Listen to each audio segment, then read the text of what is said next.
Noonish, Noonish, Noonish, Noonish, Noonish, Noonish, Noonish, Noonish. J.A. he was major league, playing around with them bats. Kia OG, making plays on the track. Sports and technology, we mix it in with facts. Catch him every Wednesday to like double tap. Lot of interviews with ballers and them winners. Yeah, Jay on Notre Dame, all winner.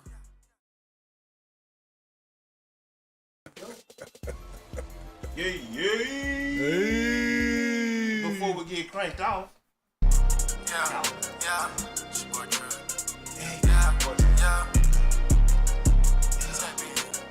Oh, hey. Yes, it is.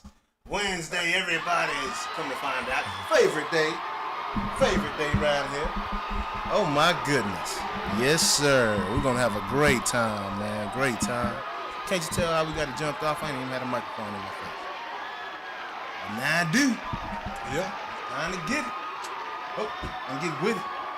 But appreciate the cheers, y'all. Appreciate the cheers, man. If you didn't know, this is Noonish Sports and Tech, man. I am your host, J.A., a.k.a. Jonathan Anderson. How you doing? Here with my my awesome co-host and my for real This ain't for play. We ain't in Hollywood. We in D-Town, down the street. Ronald Bulwer, what's going down with you today? Hey, man. You know, it's a rainy day. Yes. It only slow stuff down. It don't stop nothing. Hey, you still got your shades on. Hey, that don't change my future. Hey, that future bright. That don't change my future. Yes, y'all. Hey, them Cowboys ain't got shades on, but they laying in the shade. Them boys already thinking about what kind of Mai Tai they gonna order at the end of the season. Well, I got a lot to say about the Cowboys. I'm not gonna say it right now, cause we ready for the first lady of L1. You know how we get down. Let's see. Wow. Let's see what she got for 'em. You know what it is. I'm still waiting for my custom intro song. Where's Trip? We gotta talk to Trip Where's about that. Trip, where do I file my request for my custom song? We got Maybe my next season. Maybe Hey, next season. Let me tell you where you file that at. You file that right here on Noonish. And then we'll relay that to Trip and try to get that done. Yes. Dear Trip. Also, do we know what Trip looks like? Because I've imagined who Trip is, but all I see is his little emoji thing on our fantasy league chat. Absolutely. What does Trip look like? Trip you ghost. are a mystery Trip man look to like me. Twister. Oh, I don't know if you ever seen Twister. Sure He look like have. Twister. Let's bring him back. Which AKA Twister looks like Trip the Gold. I missed Hey, Twister. when you What asked, happened you to said, him? what does Trip the Ghost look like? My first thought was, he looked like Trip the Ghost. Trip the Ghost. What you talking? What you know about Twister? What you know about Twister? See why? Nothing, I guess, because I guess I don't know anything about Trip. I know things about Twister. Should we bring him back? That's what I was asking y'all. Where is he? Where has he been? Hard. Twister never leaves my what they call it, my discography, my catalog. Yeah, he's always your top Spotify playlist. What was your most listened to song last year? Do you know? You know the crazy thing about JA, I have a meeting with Spotify today at 3:30, but I don't even listen to Spotify. Oh, well, don't tell them that. Hopefully they're not watching. I will stand up for you. I'm a #1 Spotify fan. I was an OG beta tester in college, and I've been a VIP Spotify user ever since. What do you mean you don't use Spotify? Are you an Apple Music person? I am, but that's not anything against Spotify. I just don't know enough about it. They haven't reached me yet. Oh, wow. I would put that as like my most used app. I think if I didn't have Spotify, I might be dead. Yeah, I think that's you and a whole lot of other people. I just intentionally do it because I need Spotify to come to me. Got it. One time, one of the best, this is why I'll never leave Spotify. They did something crazy to me a couple of years ago, 10 years ago, actually, now that I think about it. I got an email one day from them during South by Southwest. You ever been? Yeah. it was the music portion, and I get a text or an Me too. email rather from Spotify, and it says, "Hey, you're one of the top 1% listeners of Miguel's music. He's going to be here. We want to invite you to a show that he's doing." Wow, And I that's was like, dope. "Oh, this is a scam. You know, like this is not real. That stuff doesn't happen." And it said you're like the top 0.5% or something crazy. Yeah. I was like, okay, I'm interested. And they say, great, you have to meet these two guys. They're going to be wearing green sombreros on the side of this street. What? And you need to walk up to them and show them this email, and they'll get you to the front of the line for this Miguel party. And I was like, I'm for sure getting murdered. I'm in. Yeah, So I was like, the off chance that it's true, I get to hang out with Miguel. But I could get murdered. I'm willing to risk it all for Miguel. So I did. And it was so great. It was like literally like a Thursday at noon, and it was this amazing show that he did. And yeah, so Spotify's hooked me ever since. Like it was legit. It was like a Spotify house that they did. I like that. Yeah. I like that. See, all right, so I flipped a little bit. I don't listen to Spotify. I should. I don't. It's not on my phone. You know, memory purposes, storage, things like that. But you know, we had the show on there. You know, I've got an account. I just haven't engaged with it like that. But that's a good reason to, if they're really reaching out to the fans and paying attention like that, and you know they're using their technology to help the fans get closer to the artists. That's dope. Yeah, I thought that was really cool. I think they also do a great job of using fan data or like listener data to turn it into marketing. Like downtown Dallas a couple years ago, they had this thing that was like, hope you're having a better day than this guy who listened to whatever like sad Bruno Mars song came out that year 4,000 times this year. And I was like, damn, they're calling out people for their listening habits. Man, just like that. Well, see why. The data's there. If you ever get anything like that ever again, you don't have to worry about going. Because you got Unc now. You can call Unc and say, hey, I'm supposed to meet these two guys with sombreros at 11:30 on the side of the road over here, blah, blah. I said, okay, you're supposed to be there at 11:30. See why I'm going to be there at 11 o'clock. And I'm going to be standing right behind them two guys. If they do anything wrong, it's going to be bye-bye Miss American Pie. So now you good. See what? You know what I'm saying? I'll tell you what, this is another time that I needed security. When I first moved to Dallas, I was like just trying to figure out like cool spots to go, and I was like, where do we go? And this guy at a restaurant I was at, the server was like, hey, you should go to this speakeasy. And I was like, I've only heard of those in movies. What do you mean? He was like, there's this place called TNA. And I was like, what?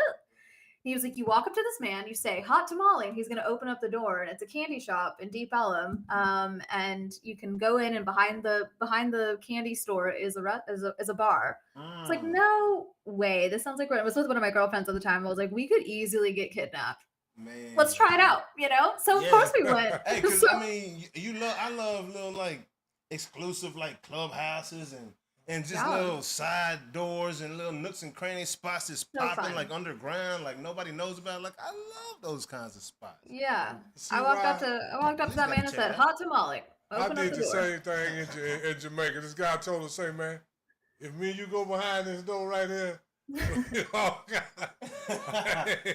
Hey, I told him just like this here. I said, hey man, I'm not trying to be funny or anything. I said, but if I go out, you going with me. Yeah. Just to let you know. Just to let you know. You know. He said it's not like that. So we went behind the door, and it was everything he said it was going to be. Yeah. He had to DDT him in the parking lot, you know. Oh, my God. But anyway, see, let's get on to the... to the real. I know we have other things to discuss. Hey, so you know, I do know this. Them Williams boys. They got on that podium this week, huh? Yes. Okay, let's recap. Let's flash back in time when we talked about how bad Williams has been. And years without a win, years without a podium. Horrible. The big news, remember, was that Carlos Sainz left Ferrari, killer gig, and gets dropped by Ferrari and then gets picked up by Williams. Yeah. He had kind of a tough start. Things were not going well. And I was like, oh no, here's the Williams curse yet again.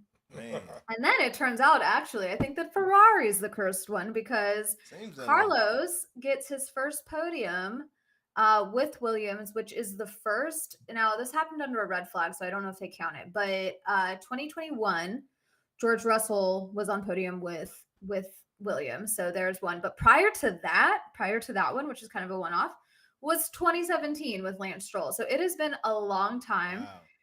Here's the crazier thing is that Carlos Sainz gets a podium in a Williams before Lewis Hamilton gets a podium with Ferrari. And it had people that's wild. Talking. It was like, wow, he really had something to prove, and he did. And really unexpected. I was hoping that he could get a podium this season. I think I didn't expect it at this point, but I guess we don't have that many races left. So really cool to see him. I think that was really honestly the talk of the entire race. Like people didn't really, Max wins, Russell's in second. Everyone kind of just forgets about Russell. Poor guy. He's like the middle child, literally, on the podium. And then Carlos. And what was really cute, I wish I could show it. There was a clip that Williams posted on Instagram like a week ago or so, and a little girl wrote in or sent in a video to the guys, the drivers, and said, "Hey guys, I've got a pet unicorn. She's got this cute little stuffed animal." And she goes, "I'm trying to figure out if I want to name it Sprinkles or Sparkles." That was her question. She got to ask anything to the drivers she wanted, anything. And she was like, "Hey, quick question, guys. My girl was strategizing. She was like, I don't want to have to choose a name. I'm going to let these guys do it." The guys don't pick a name, but they say, "Hey, if you mail us a sticker, Carlos will put it on his helmet and he'll wear it for the rest of the season." Yeah. So now everyone's saying that he can never take that unicorn sticker off, because he did. He had a really cute sticker on the back of his helmet. It was very sweet. And so now they're like, "Hey, sorry about that. You're gonna have to wear that for the rest of your career." Just one with a unicorn on the back of his head. That's all you needed. All you needed was a little gay energy, But yeah. A little rainbow energy. So yeah, I'm really excited for him. I think my predictions were so wrong. I'll be honest, so wrong. Hey, it happens. Like literally couldn't be further. I did not see Carlos on my radar. What I also didn't anticipate, well, maybe I did actually. The one thing I think I got right was that you guys remember from last week that McLaren was in one of the situations where all they had to do was outscore Ferrari by 9 points. Yeah. All they had to do to lock in the Constructors' Championship. Like, that's how far ahead they are. There's still 7 races left, plus some sprints. All they had to do was essentially finish in the top 10. Yeah, couldn't Both do it. of them. Guys. McLaren? Gentlemen, gather round, buckle up, because Oscar Piastri, first of all, jumps the start, so and installs his car. Car's not moving. He drops to 20th place. That's the first problem. Okay, so not only is he having a terrible start, it's like, okay, we can figure this out. This is not a big deal. We can work through this. 20th is not great, last. Right? Literally last.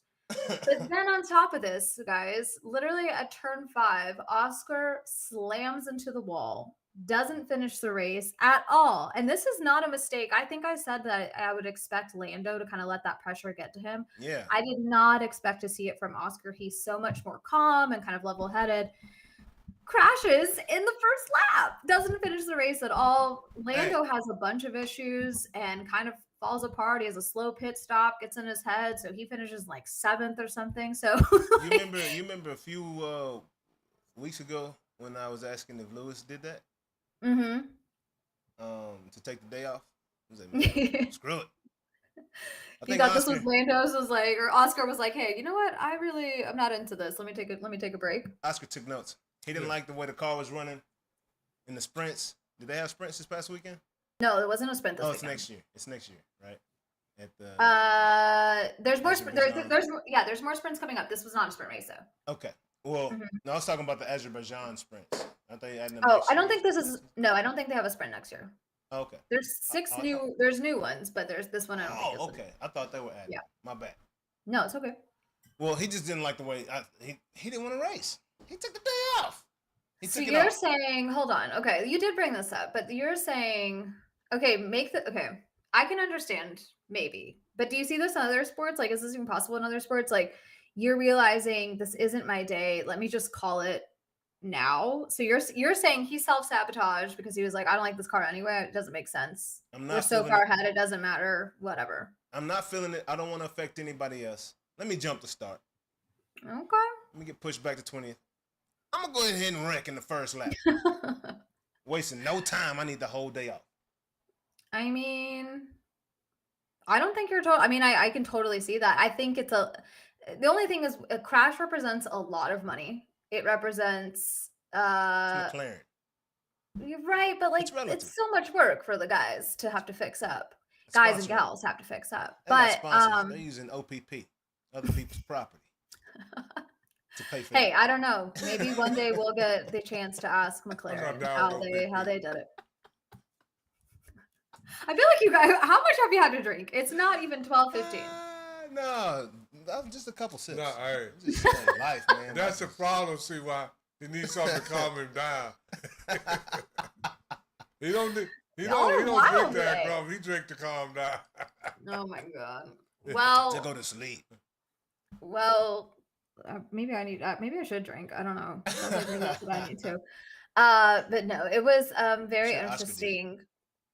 Poor Oscar. Whatever. Maybe not poor Oscar. Maybe Oscar did this to himself. Lando struggled too. Here's one thing I don't think Lando purposely had a weird race because he's in the fight for the drivers' championship. So he could very well take that from Oscar anytime. So I don't know why he was having such a bad time. But let me tell you another prediction that I was totally, I'll say 50% wrong on. Ferrari had a really good practice. They do several practice sessions. They did super well. And in many cases were fastest. And then qualifying comes around. I don't want to talk about it. Lewis was nowhere to be seen. He was really struggling. Same thing with Leclerc, and they just could not pull it out. I don't know what's going on over there. I really do not. But they struggled big time. And honestly, the least notable part of the race for me was Max being at one point 25 seconds ahead. He takes an entire pit stop and dilly-dallies down the pit lane and still 14 seconds ahead of the nearest car behind him. Crazy. So he finishes, I'm not joking, he finishes the race. They wave the flags and then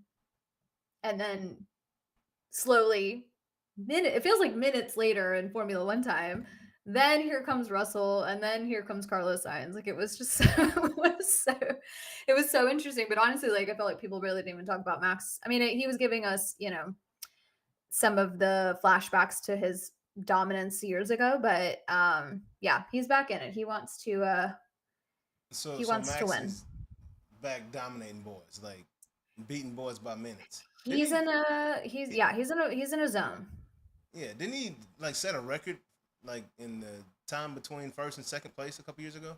He did, and he also wait a second. I thought you were gonna say was he had another Grand Slam, which he did, which was leading qualifying, pole position, winning the race, and having the fastest lap. He did that the last time too. So yet another Grand Slam from old Max. Yeah. You know what? I have a confession. What's that? You know how I like to make my public declarations. May I make one now? Can I get a sound effect and I get something? Something somber. Okay. School bells. That's somber. Close enough. Yeah, it's close enough. I get sad when I hear that. Yeah, me too. Yeah, it just gives me trauma back to school. Mm-hmm. Might I make just a quick declaration? My hatred and my disdain for Max Verstappen is not what it used to be. In fact, I'm like, wait a second. What's happening to me? Maybe it's because Ferrari can't do anything to save their lives. I don't know what it is, but suddenly, like when he wins, I'm not like, it's not ruined my day. Maybe I'm desensitized to it, but I don't hate it as much. I'm kind of like, all right, I guess.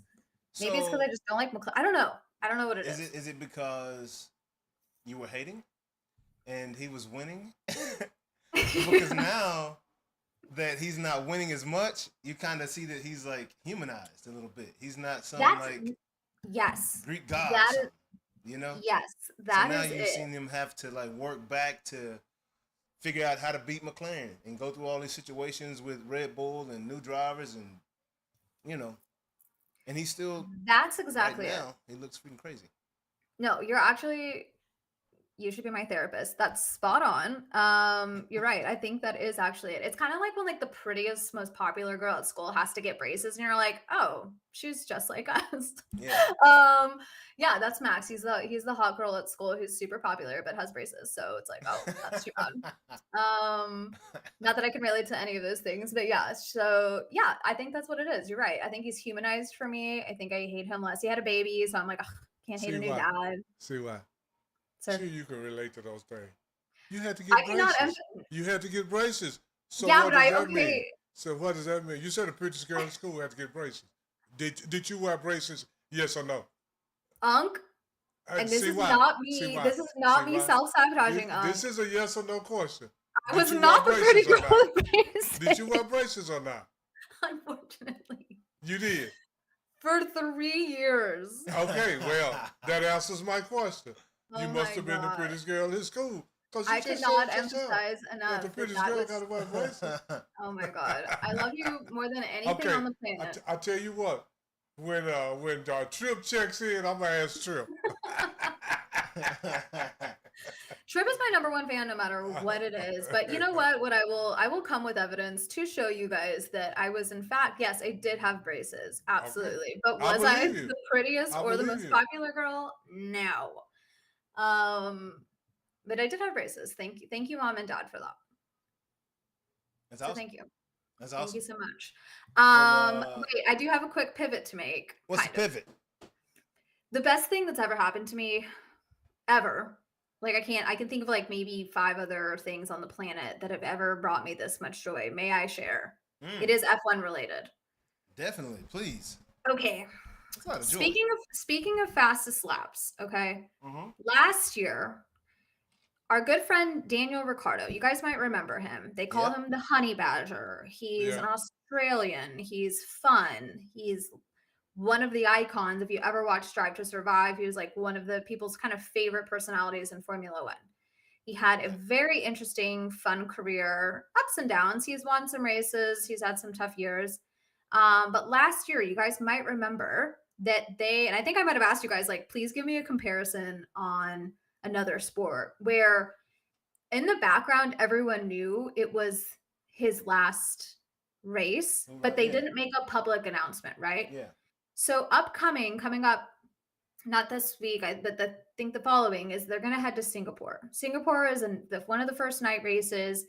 It's muggy. It's gross. Physically, it is an exhausting, hard race for these guys. They lose like some crazy amount of weight because they're just literally sweating and losing so much moisture from their body because they're literally sweating it all out. Last year at Singapore, Daniel Ricciardo has the fastest lap. He doesn't win the race. He's not even top 10, but he has the fastest lap. So he's like in crazy endurance during, probably towards the end of the race. And then we never see Daniel Ricciardo in a Formula One car again. It was one of those where like everyone on the radio is like saying goodbye. I remember talking about it with you guys where like everyone's like, thanks, Daniel. But no one, Formula One hasn't said anything. Formula One hasn't said like. Very strange. It was so weird. It's like they were going to replace him. We kind of even knew who was replacing him, but they weren't saying where he was going. It was just really bizarre. It was like, I mean, I can't imagine Lewis or Max or really anybody who has been such a personality for the sport just getting this like bizarro send off. I think I said something like everyone knew he was getting broken up with except for him. Like, crazy. I mean, he probably did, but like it wasn't official, right? Like no one's saying anything. So I was bummed. I think for weeks I was like, so what's going to happen? Is he going to get signed anywhere else? And then he made the statement like, no, guys, I'm done with racing. I was like, damn, like he really had all the energy. And this is the reason why it bothered me so much. It was ahead of Austin, which is his favorite race. Yep. People think of Daniel when they think of the Austin GP. He has a house, I think, in Texas because he loves it so much and spends a lot of time there. Well, let me go from sad to good. My girlfriend, Nora, who loves to watch the show, she was in Austin and said, hey, Christiana, is Daniel Ricciardo a big deal? I said, I'm sorry. What are you talking about? She gets an invite through this app called Dabo, which I think is like pick'em and fantasy stuff. Yeah. And I had never heard of it. And she sends me the screenshot. She won tickets to this event. She's like, it looks like Daniel Ricciardo is going to be there. I said, Nora, I swear to God. What do you mean? And so she's like, I don't know. If I see him, I'll say hi. I can't show you this video. We'll post it into a clip. Daniel Ricciardo sends me a message, a video. What? He says my name, my full government name, on camera. Nora went up to him and was like, hey, I don't know anything about Formula One. However, my friend, everyone calls me Chris. She's like, my friend Chris is a huge fan. Could you send her a note? So she records this amazing video. And when I say I almost crashed my car on the 635 expressway as I'm listening to this video, I was like, I'm going to have to pull over. I put my hazard lights on and I exit as fast as possible because I never in a million years thought that a driver that I've loved for so long to be with one of my friends that I've known for so long saying my name correctly on camera. And that can just really send me into outer space. I was so excited, but I should have sent you the video ahead of time. I'll clip it somehow so you guys can see, but it was of the top experiences of my life. So my question to you guys is if you could get a custom cameo from an athlete, living or dead, let's mix it up. Which one, who would you want to hear from? If you could get a video, personalized video and message from anybody, who would it be? Because mine has already happened. The only thing better would have been Lewis Hamilton, but that is a dream that I will save for another day. But Daniel Ricciardo really topped it for me. If you had to get one from somebody, from an athlete, has to be an athlete, who would it be? Living or dead? Living or dead. We'll make it spooky because it's almost Halloween. If a ghost, Trip the Ghost. If Trip the Ghost was going to do a video for you, who would it be? Let me see. I have another. Go first, though. I think if I got a cool video from like Serena doing something like telling me, like encouraging me, and you know what I mean? Like she's just a badass. Cool. She's a businesswoman. She's motivational. I think I'd be really stoked to get one from her. Cool. I had to pick another one. I had to say like Willie Mays or something. Okay.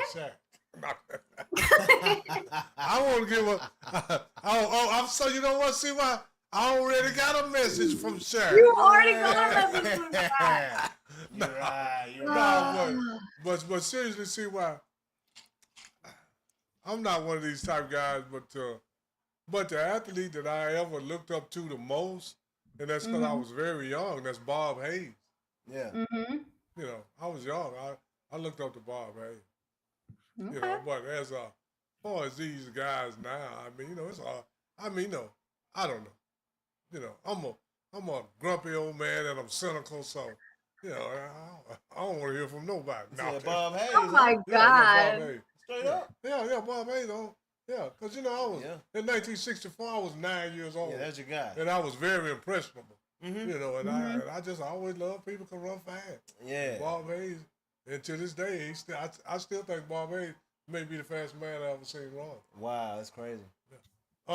Under the conditions that he ran under. Yeah. You know, so it's Yeah, that's wild. That's wild. That's a great question, though. Yeah. Thank you. Put that in the poll or something, you know. Thank you so much. Yeah, if you're one of our 3 viewers on TikTok here, tell us who you would like a special cameo. I know people can actually get cameos. I've seen them. I've done them. But like I feel like there's not as many current athletes on there, and definitely not any who are no longer with us.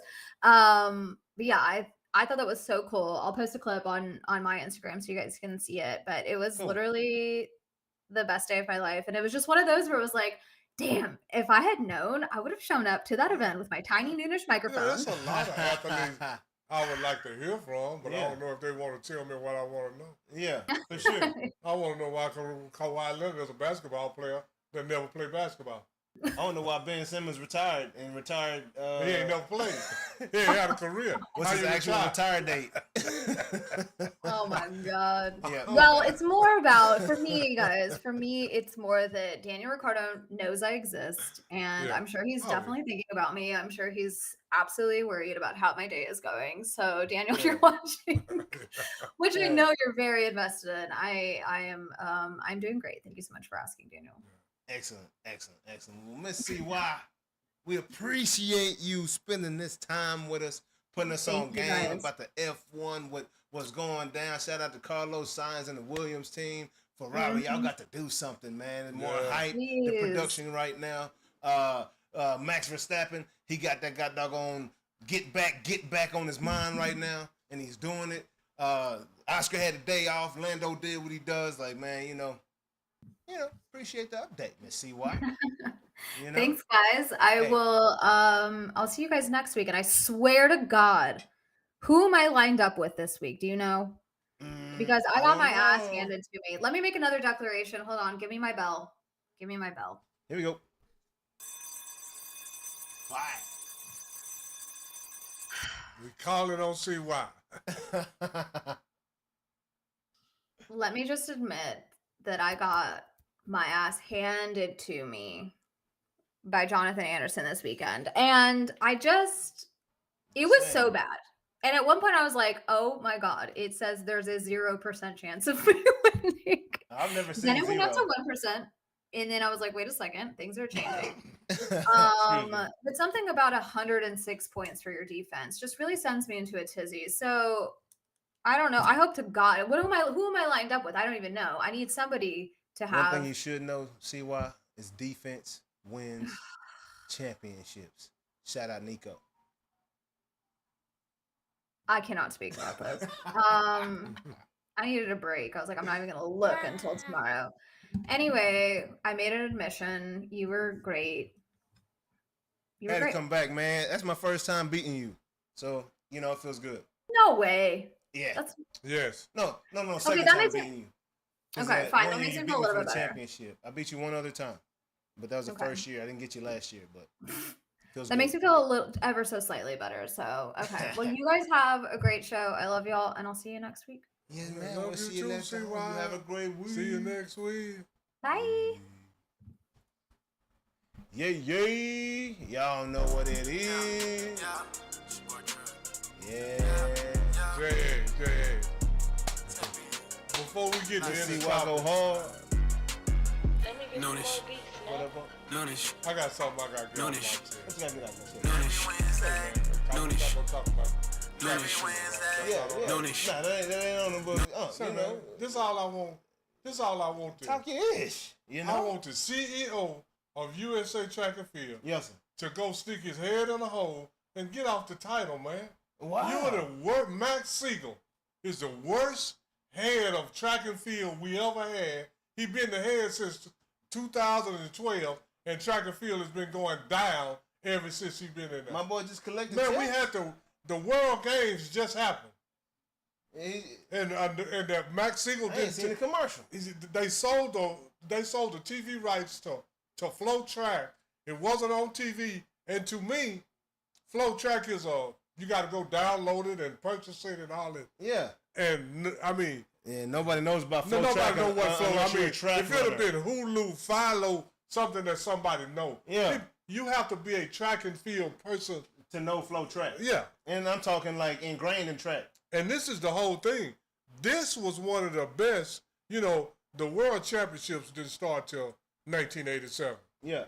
But this is, to me, had some of the most thrilling finishes and some of the best things that ever happened in a World Championship, and nobody don't even know. So, Max Siegel, you doing a horrible job. Please resign. Man. Hey, that is a PSA. Let me get that bell back in here. Please resign. Public service announcement, dog. Melissa Jefferson is the first American woman to win the 100, 200, and 3 gold medals. And nobody knows about and it. And anchor the 4x1 relay. And I'm not trying to bring up nobody's name, but what Melissa Jefferson just done is way more phenomenal than anything Kayla Clark ever done. But don't nobody know who she is. Crazy. She's the first American woman to be a triple gold medalist in the 100, 200, and 4x1 relay since the World Games has been in existence. Yeah. Not FloJo, not anybody else you name. Melissa Jefferson. Wow. And I guarantee the average American don't know who Melissa Jefferson is. And she may be the best female athlete in America. She just might be, man. Wow. Nobody's done what she's done. That's historical stuff. And the mile relay. She beat Gabby Thomas? Gabby Thomas got hurt, but her time was faster than Gabby ever ran before. Oh, wow. So she would have beat Gabby. Oh, that's huge. And she set a new world championship record in the 100 meters, 10:61. And nobody knows about it. Wow. Max Siegel. There's only one time faster than clearly that would be the Olympic time, right? Well, the Olympic and the world record. Yeah, but I'm saying that meet. For the world championship meet. That is a world championship meet record. Crazy. This ain't no average everyday stuff, man. No, that's not. And nobody don't even know. No, they're not talking about it on ESPN. They're not talking about it on Club Shay Shay. They ain't talking about it nowhere. They're talking about it on Fro Track and Ray's Take. Y'all go to Ray's Take for show and get that word. That's it, man. That don't make sense for some of the most. Cindy McLaughlin ran the second fastest 400 meters that ever been ran. 47.7 for a woman. And nobody don't know this. Wow. So, Max Siegel, you're doing a horrible job to have some of the greatest athletes in the world that nobody don't know. No promotion. No commercials, no advertisement, no promotions, no nothing. You're doing a terrible job, and you've been in there since 2012. And track and field, if you know, man, track and field is not as big in 2025 as it was in 1984 with Carl Lewis and Ben Johnson. That's a travesty, man. Crazy. Everything else is going Resign, Max Siegel. You're doing a horrible job, man. Technology helps improve. Like everything has improved. You know, and every sport is going to the athletes. Like the athletes are driving the sports. Women's soccer. You got the greatest individual. You got the best athletes in the world.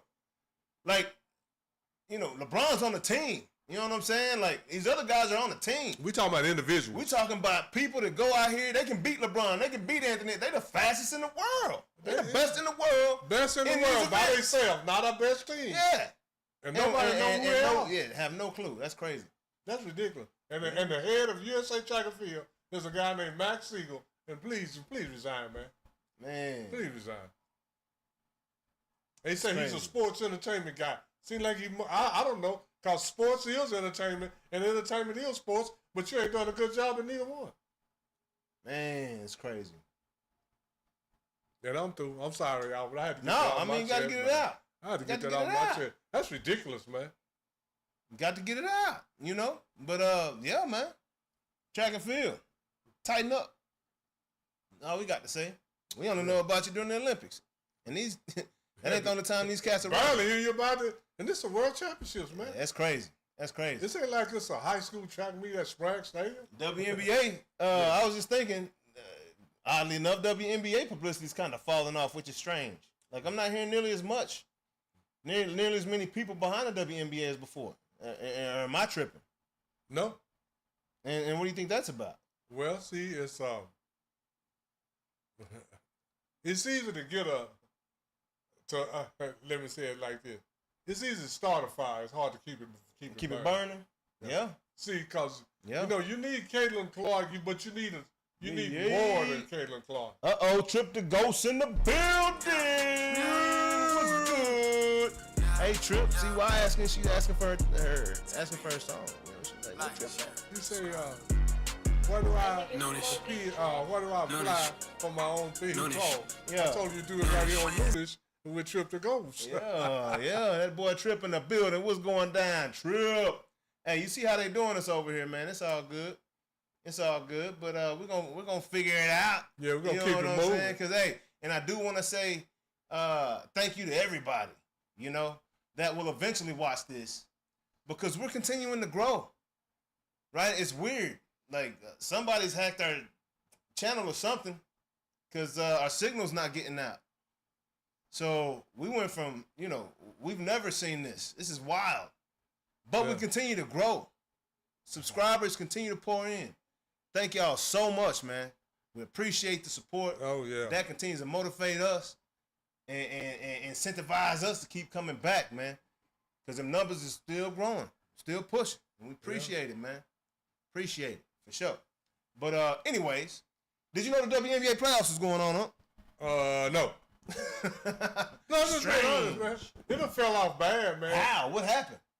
Like I say, they started a fire, but couldn't keep it burning. But you can't keep it burning. But I mean, you gotta have more than Caitlin. Oh, for sure, you gotta have more than Caitlin. And, you know, you got Angel and Aja Wilson, and you know, you got other. Now you got to let the world Paige know who these people are, how good they are. Yeah. Yeah.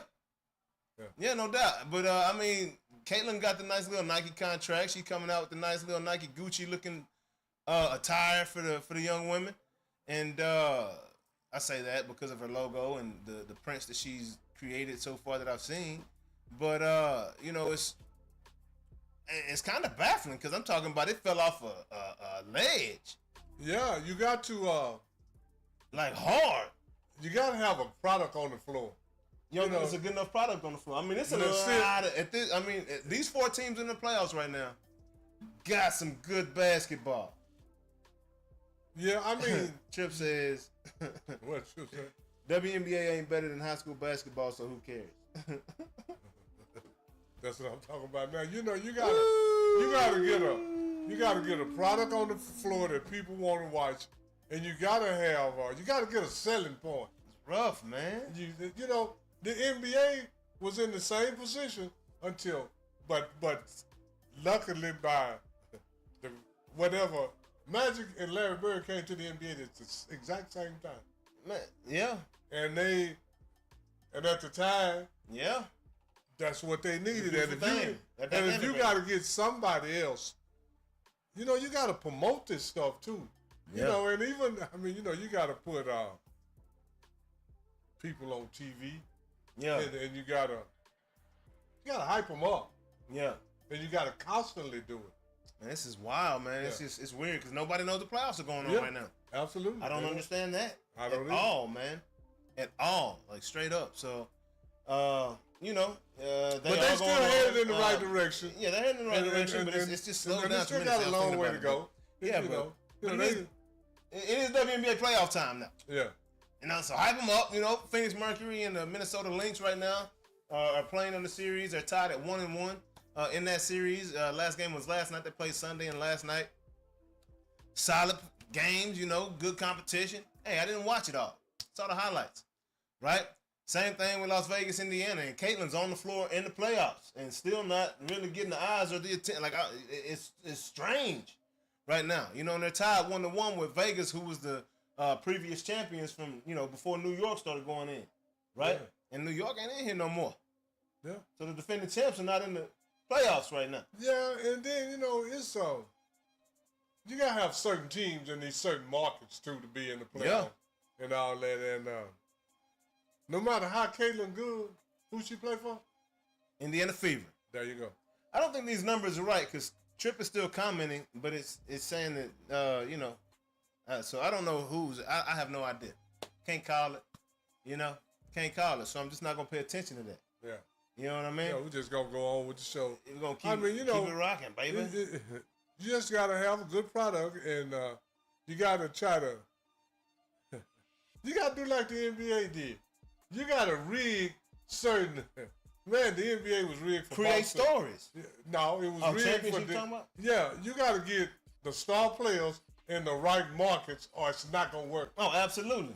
If Caitlin was in New York or LA or something, oh my goodness, it would be a way better different market. But Indiana, see, and in the, and I don't care what nobody say, the NBA can lie all they want to. That's Larry Bird. But you know, Boston and LA, that's why they got so many banners. It may be harder to rig now with all the technology, but they rigged it for, I mean, how do you go to the Western Conference Championship and then get Magic Johnson? Yeah. And then you win the championship with Magic Johnson, and then you get James Worthy. Same way with Boston. You know, you get Larry. They did have the worst record when they got Larry Bird. Yep. Then they won the championship and got Kevin McHale. Man, I mean, appreciate you know, Trip. So Trip say I'm still here. Y'all be cooking. Might have to put some money in the pocket. Hey, come on with it, dog. You know. Hey. Hey, but you know. Hey. No, I'm sorry. Yeah. We're gonna get you right though. You right though. But no, it's, you know. Hey, shout out to the WNBA. Keep doing what you're doing, man. Hey, lock in. Don't be like USA Track. Don't be that guy. Don't be that guy. Please don't peak out in 2024 and end up in 2035 like USA Track. Yeah. Right? Where we got the fastest man and woman. Maybe. Yeah. Right? Oh, we never talked about old Arian Knight and no. We don't want to talk about that? Oh, talking about test positive? Yeah, man. That wasn't cool. Yeah. We'll just talk about that. Yeah. He's out of there. Yeah. But the fastest whole he thing, ever was 17. He got a test positive at 23 to do what he did when he was 19. I keep telling people that track and field. Go look at all these guys. Most of guys run the fastest time before they get 21 years old. Crazy. Crazy. Moving along. On to the next one. Tank know this is all about the money, man. Jake trying to knock Tank out, but Jake looks scared than a who. That's all I'm saying. Bro, this is Tank Davis, dog. This is the whole thing. No matter who wins, they ain't prove shit. Tank could go and hit. Tank could probably hit Tank. Tank could hit Jake 10 times before one of his hooks came around and disrupt all that. And if he beat Jake Paul, what does that prove? He beat up a dude that's not a real fighter. It proves that Jake's not a fighter. And then if Jake knock him out, all that do is fight Jake. You're a heavyweight. Guy weigh 130 something, 40. So I mean, nobody. I mean, it's hard to prove something in this fight. And this is the whole thing. If they really went out there and fought, Tank would. I would put my money on Tank, but it's not a real fight because Jake Paul is not a real fighter. It's a sanctioned exhibition. Yeah. That's all it is. WWE right here. Yeah. World Wrestling, WBE, World Boxing Entertainment. This is Muhammad versus the sumo wrestler. Yeah. Absolutely. Because there is the only thing that's going to be proved is that they can make a lot of money doing any damn thing. That's what they're gonna prove. Which one would you rather see? This one or Floyd versus Mike Tyson? About the same fight. Floyd versus Mike Tyson. You ain't know they fighting? Mayweather and Mike Tyson are fighting next year. And then Floyd said after that fight he might come back and fight a professional fight. Like a real fight. I'd love to see Floyd and Crawford get in. Floyd bigger than people to realize. Like, he ain't big by no stretch of the imagination. He old though now. He cannot beat Terrence Crawford. How old is Floyd? 41. He never stopped training though. Foreman was what, 46 when he retained the title? Now, I'm not saying he can beat Terrence Crawford. I said last week, I told y'all during IMO, Terrence Crawford is the best boxer I've ever seen with my eyeballs. Period. I ain't gonna say skill. Like most skill, best boxer I've seen. I'm saying he is. To me. But I love Floyd. No disrespect to Floyd. Floyd's the best defensive fighter. I said Terrence is the best boxer I've seen. You know what I'm saying? Floyd, I saw a punch. Terrence Crawford hit Canelo. He was like this. He goes, bow, right there. Yeah. And I'm talking, Canelo was like, bow, and I'm talking, shook him. That little quick and he got that hip into that little hook too. Oh, yeah. It was like, bah. It was just like real quick. Yeah. And I'm talking, Canelo got hit with both of them. Yeah. You know? Yeah. And that hook stunned him. Yeah. Oh, yeah. But Crawford was doing little stuff like that I don't see a lot of other boxers doing.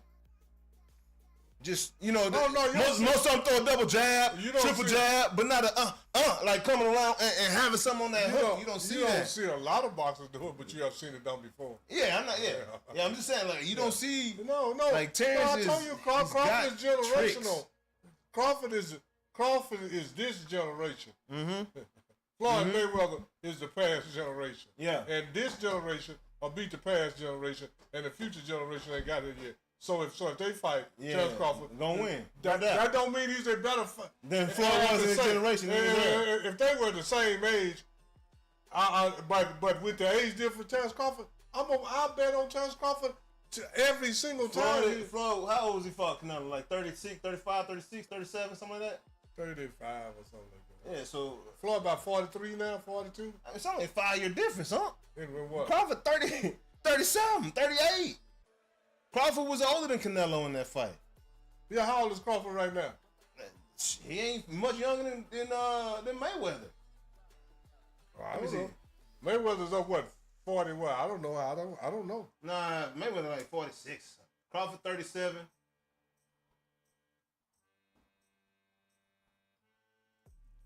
Mayweather is 48. I mean, that's 11 years. And, you know, maybe 37 and 26 might not be a big deal, but 48 and 37 is a big deal. 37-26 is a big deal, too. Not to Crawford. Not to Crawford. This is what I'm saying. I'm saying if let's say that was the fight, a 37 versus a 26-year-old, that's gonna be a better fight than a 37 versus a 48-year-old. It's gonna be about the same. You think so? I'll take a 26-year-old or a 37-year-old 99% of the time. The 26 gonna whoop him, man. Yeah, but I'm talking about with Crawford though. With Crawford, well, yeah, but this is a you know, I'm not trying to take nothing away from Crawford. It's a lot like that Layla and Clarissa conversation. Yeah. I mean, I'm not trying to take nothing away from Crawford, but Father Time is undefeated, and if these guys was the same age, I'm not gonna necessarily say Crawford would beat everybody. Yeah. And I'm not saying they would beat him either. Yeah. You know. Yeah. But I'm just saying Father Time is undefeated. And I would take a 26-year-old over a 37-year-old in any sport. Man. In any sport. Look, I mean, track and field, football, basketball, 90-something% of the time, the 26-year-old gonna get that 37-year-old. What about if they both elite? What about your quarterback? Quarterback too. How many 37-year-old quarterbacks been good? I mean, the ones that are still around. Who's still around? I mean, the ones that are still around. Aaron Rodgers ain't doing shit. But he beyond 37.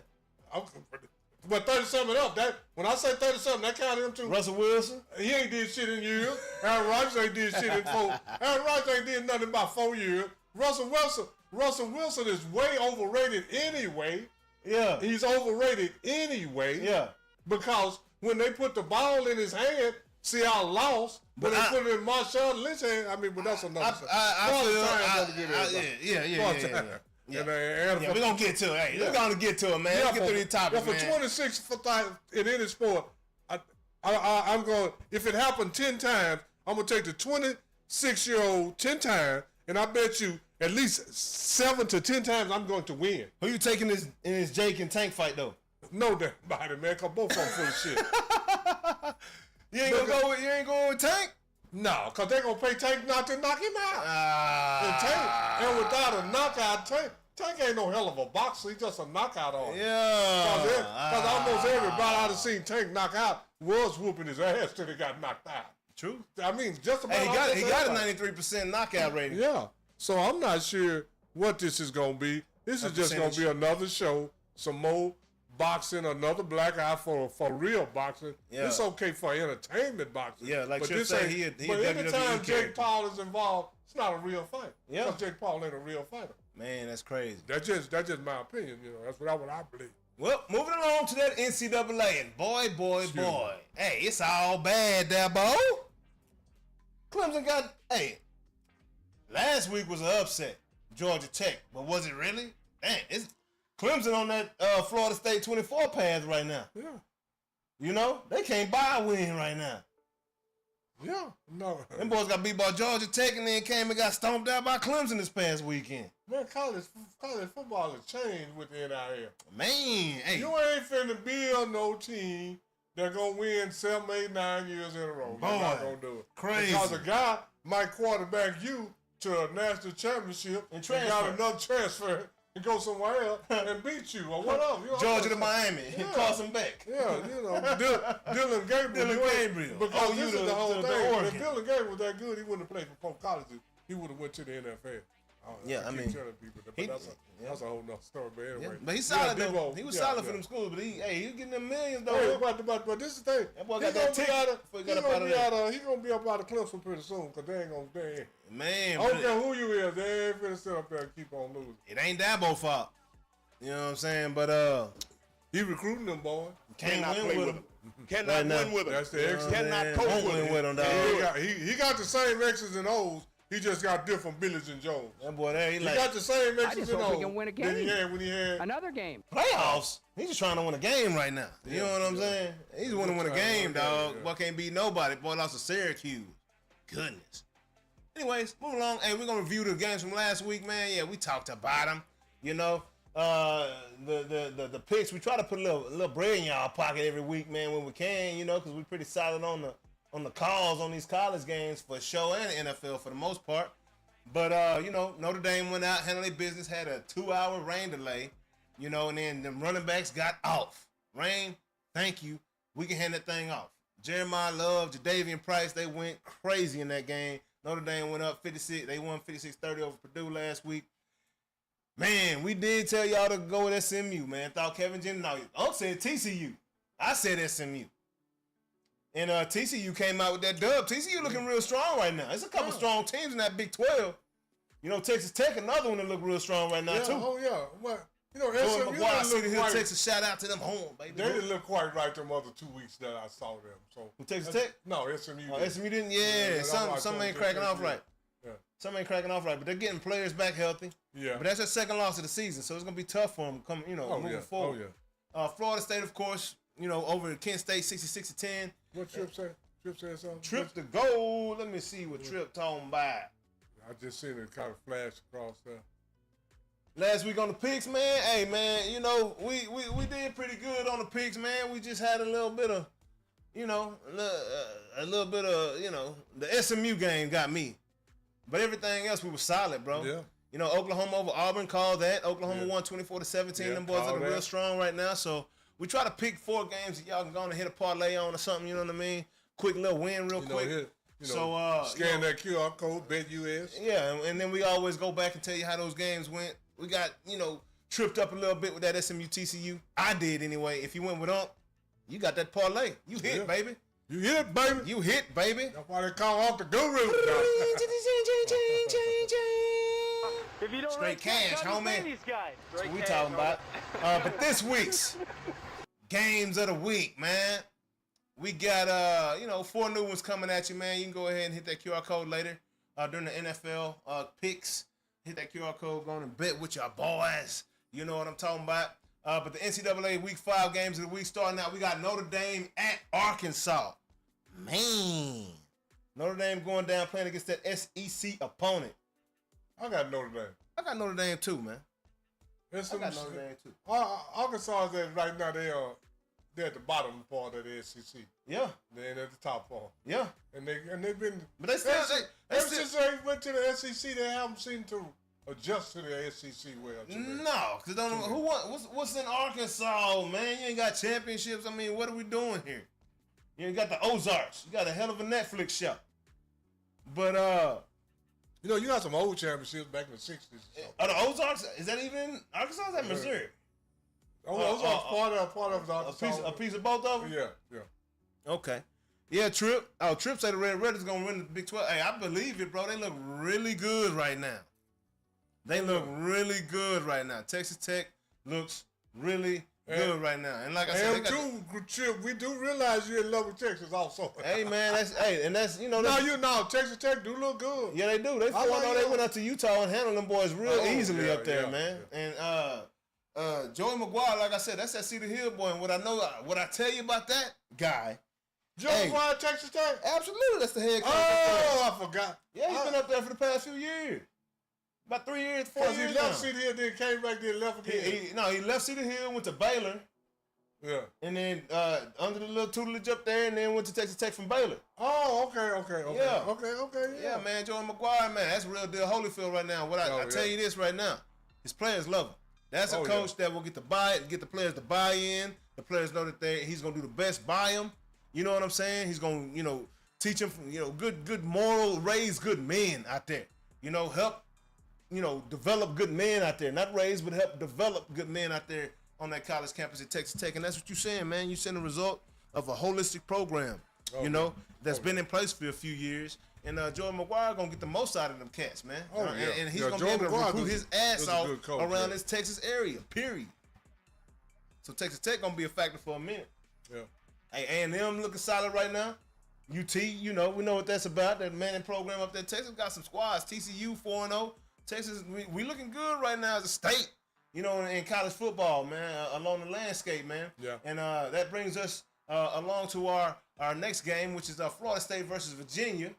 Who you got in that one, huh? Florida State. Florida State as well. Virginia ain't looking bad this year. They're looking pretty solid, but yeah, that boy Mike Norvell got them boys cranked up. Yeah. You know, they pissed off and they want they get back. I love teams with a little chip on their shoulder. Oh, yeah. Then we got that BYU versus Colorado one. Ooh, we in Colorado. Colorado right now is 1-2 or 2-2, right? Yeah. BYU. I'm gonna take Colorado because BYU is tough at home, but outside that, BYU has some good squads though. But I'm gonna take Colorado. BYU put it on Colorado last year in that bowl game. Did you put it on them boys? But they had a very mature program. Oh, having grown men out there. And Colorado has some transfers in, but that's one of those programs. Well, see, like one of the March Madness programs, the boys been in the system for some of BYU 4, 5, 6 years. Has been out on what they call it for 2 years and then come back and play.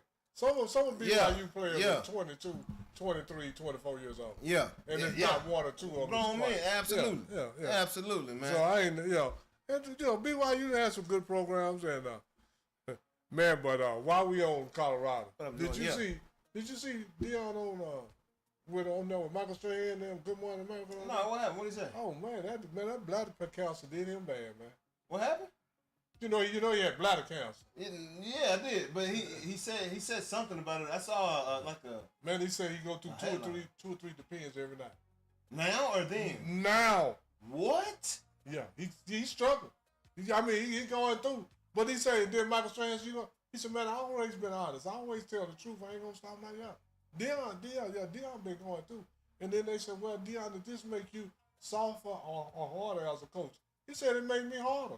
Absolutely. I'm going through this. Come out he said, so I tell my kids on the field, you mean you crying about this? And I had to change my depend 3-4 times? And you crying cause you got to run Hey, man. Come on. I'm just saying. Hey, and I feel it. I was like, I'm with you on that, Dion, because these boys too soft. They'll cry over anything, man. I'm telling you, man. Yeah. That's insane. Yeah, he said that. My mouth was standing open, man. Yeah. Man. Yeah, he was on there with Michael Strahan and I told all that yesterday. Yeah. When they heard it yesterday, I don't know when they recorded it, but they heard it yesterday. And we talking about, in my opinion, one of the greatest athletes I ever seen. I can't speak for Unc, you know what I'm saying? But this is crazy, man. Anytime you play 2 professional sports, that puts you up there. Up the echelon. Yeah. Dion, that dude, man. Yeah. For, growing up for me, he was that guy. Yeah, man. Dion, it's nothing but, And when I got a little older, it was Mike Vick. It was Michael Jordan, Dion, Mike Vick. But for us, all around, now when you say athlete, Dion is way up it. Yeah. So when you say athlete, we're not talking about basketball or football. When you say athlete, Deion Sanders is over Michael Jordan as an athlete. Man. As an athlete. Michael Jordan ain't playing no two professional sports at the highest level. You're right. That's all I'm saying. Right. I'm just saying, Deion Sanders, Bo Jackson, and Brian Jordan. Who? Brian Jordan. Yeah. Brian Jordan. He played for the Braves and the Minnesota Vikings for longer than Bo Jackson and Deion. Yeah. A lot of people don't even know that. Don't even know that. Don't know that because he's not that. He don't have that. He's not camera friendly. Let me say it like that. Yeah. But him, Brian Jordan, charisma. them two, and Will Chamberlain. Who else on that level? And then Will is on a level above them. They're on a little level below. Who else is it? Was it Dave Winfield that got drafted in the NBA? Yeah, he got drafted, but he didn't play do with it. all of them, no. Chuck Connors got drafted in 4 sports. Man. He didn't do it. He did play with the Boston Celtics. Yeah. But I'm saying, I ain't talking about potential. For the I'm Browns, talking about who did it. My boy for the Browns that played in college. Yeah, Jim Brown was Jim Brown, yeah. But that was I'm not all gonna think college. of Jim Brown. I'm saying his last name. Yeah, cause that was all college. But these guys played professional 2 and 3 sports. Yeah, that's professional crazy. 2 sports. Now Jim Brown played everything in college. Insane, man. Yeah, and Joey McGuire was one of my coaches at Cedar Hill. He was a young coach back then. Yeah. Oh yeah. He wasn't the head coach. Yeah, he was assistant coach. Assistant coach. Yeah, man. Yeah, Trip. We watching Texas Tech. Especially around the Cedar Hill way, baby. I'm a Longhorn till I die. Oh, you know what I'm saying? Red, black, and white. So yeah, I feel like Cedar Hill traveled up north, and now Joey can just recruit more kids. So it's gonna be a good thing for Texas Tech because that's a man that parents love and you can trust, and he's gonna do right by you. Yeah, because he connected around Dallas, man. Absolutely, man. But we're going to keep this train rolling, good people. Next up, man, okay, on to that good National Football League. Talking about them Dallas Cowboys. I told you, them boys, hey, they gonna go up to Chicago like they do every time and lay an egg, They did not let me down. Oh, yeah. Hey, I just picked them off because it wasn't nothing. Yeah, just because they from Dallas, but because Chicago was 0-2, coming in looking like bombs. They both were looking like bombs, so I picked one bomb over another bomb. One bomb 0-2, and one bomb 1-1. Now they both 1-2, and they both still bombs. Chicago didn't prove nothing by beating Dallas. No. But this is the thing: Cowboys is in serious trouble. Oh, serious. And the only thing can help them is draft choices that they got from with Michael Paul. So I hear people, clowning Trayvon Diggs and clowning Dallas Cowboys secondary in New York, how Russell Wilson just picked them apart in the second half. But bottom line is, you ain't got to have arms, and you can throw. If your guys if they got to cover for 5, 6, 7 seconds, somebody's gonna get open. Yeah. But can you We're getting no pass rush, But can you cover for 1 or 2? Yeah, I mean, Trayvon got beat off the route. Right off the line. His eyes in the backfield. Bad technique. No. Not just this week. Last week too. Not just this week. Every time the Cowboys got beat last week, I'm looking in the secondary. His eyes are in the backfield, bro. You're getting paid millions of dollars to cover the receiver. Why are your eyes in the backfield? You got linebackers and linemen for that. And I'm going to tell you like this here.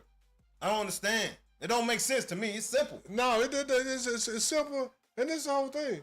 Dallas did the right thing because even if Michael Parsons was here, we wouldn't be doing shit with him. Oh, no doubt. So now at least we got some draft choices. But with him, we wasn't going to do shit. So Jerry did the best thing by Micah is what you're saying? By Micah and by the Cowboys. Because we need a whole bunch of help. Yeah. We need a whole bunch of help. We better hope that these... Well, them 2 first-round picks ain't really going to do it. We got to... No, this is first off, we got to be better evaluators of talent. You're not going to make me believe there are no better defensive backs in the whole world than what Dallas got. My thing is, why you're not going to tell me Shiloh Sanders better than that. You're not going to tell me that there is not some defensive backs in the whole world, in Canada, the United States, in the other league. You're not going to make me believe that. They can't do a better job than that. Okay. How many teams you got? 32, right? Yeah. Each team got about 6 or 7 secretaries. Yes, players, sir. Right? Yes, sir. So we're going to say 7 times 32. 7 times 3 is 2. You're not going to tell me that Dallas has some of the best 210 defensive backs in the world. Yeah. You're not, because these guys right here, they can't play for Cedar Hill at the Soto. And I know I'm about to mention the number 2 pick in the draft.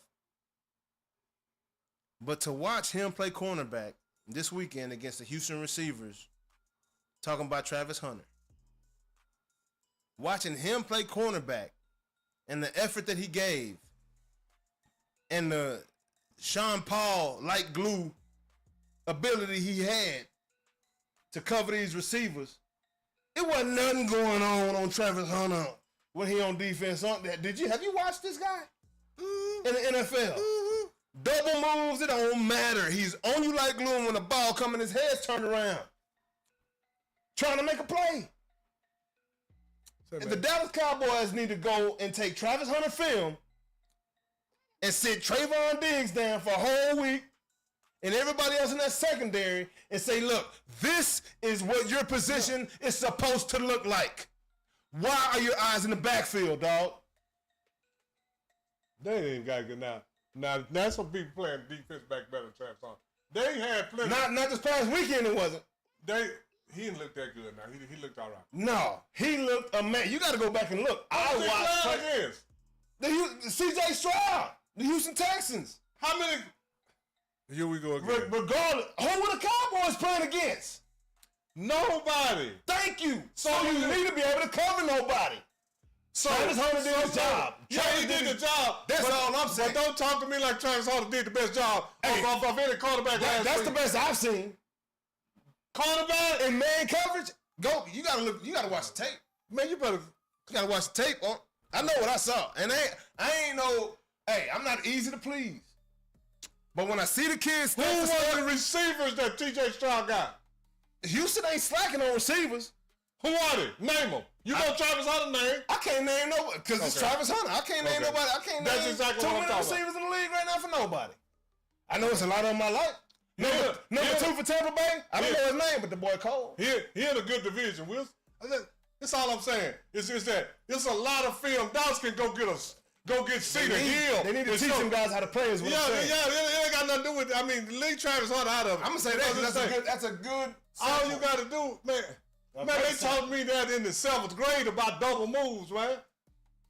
Come on, man. Absolutely. You ain't got to go watch it. Learn how to play the position. Learn your job. Yeah. Understand your role. Go study film. A receiver Your role is to take away first off, the wide anybody that play defensive back, go for the first move every time. You're a terrible defensive back. No doubt. And that's all he do. Go. What is a double move? That means you went for the first one, right? Man.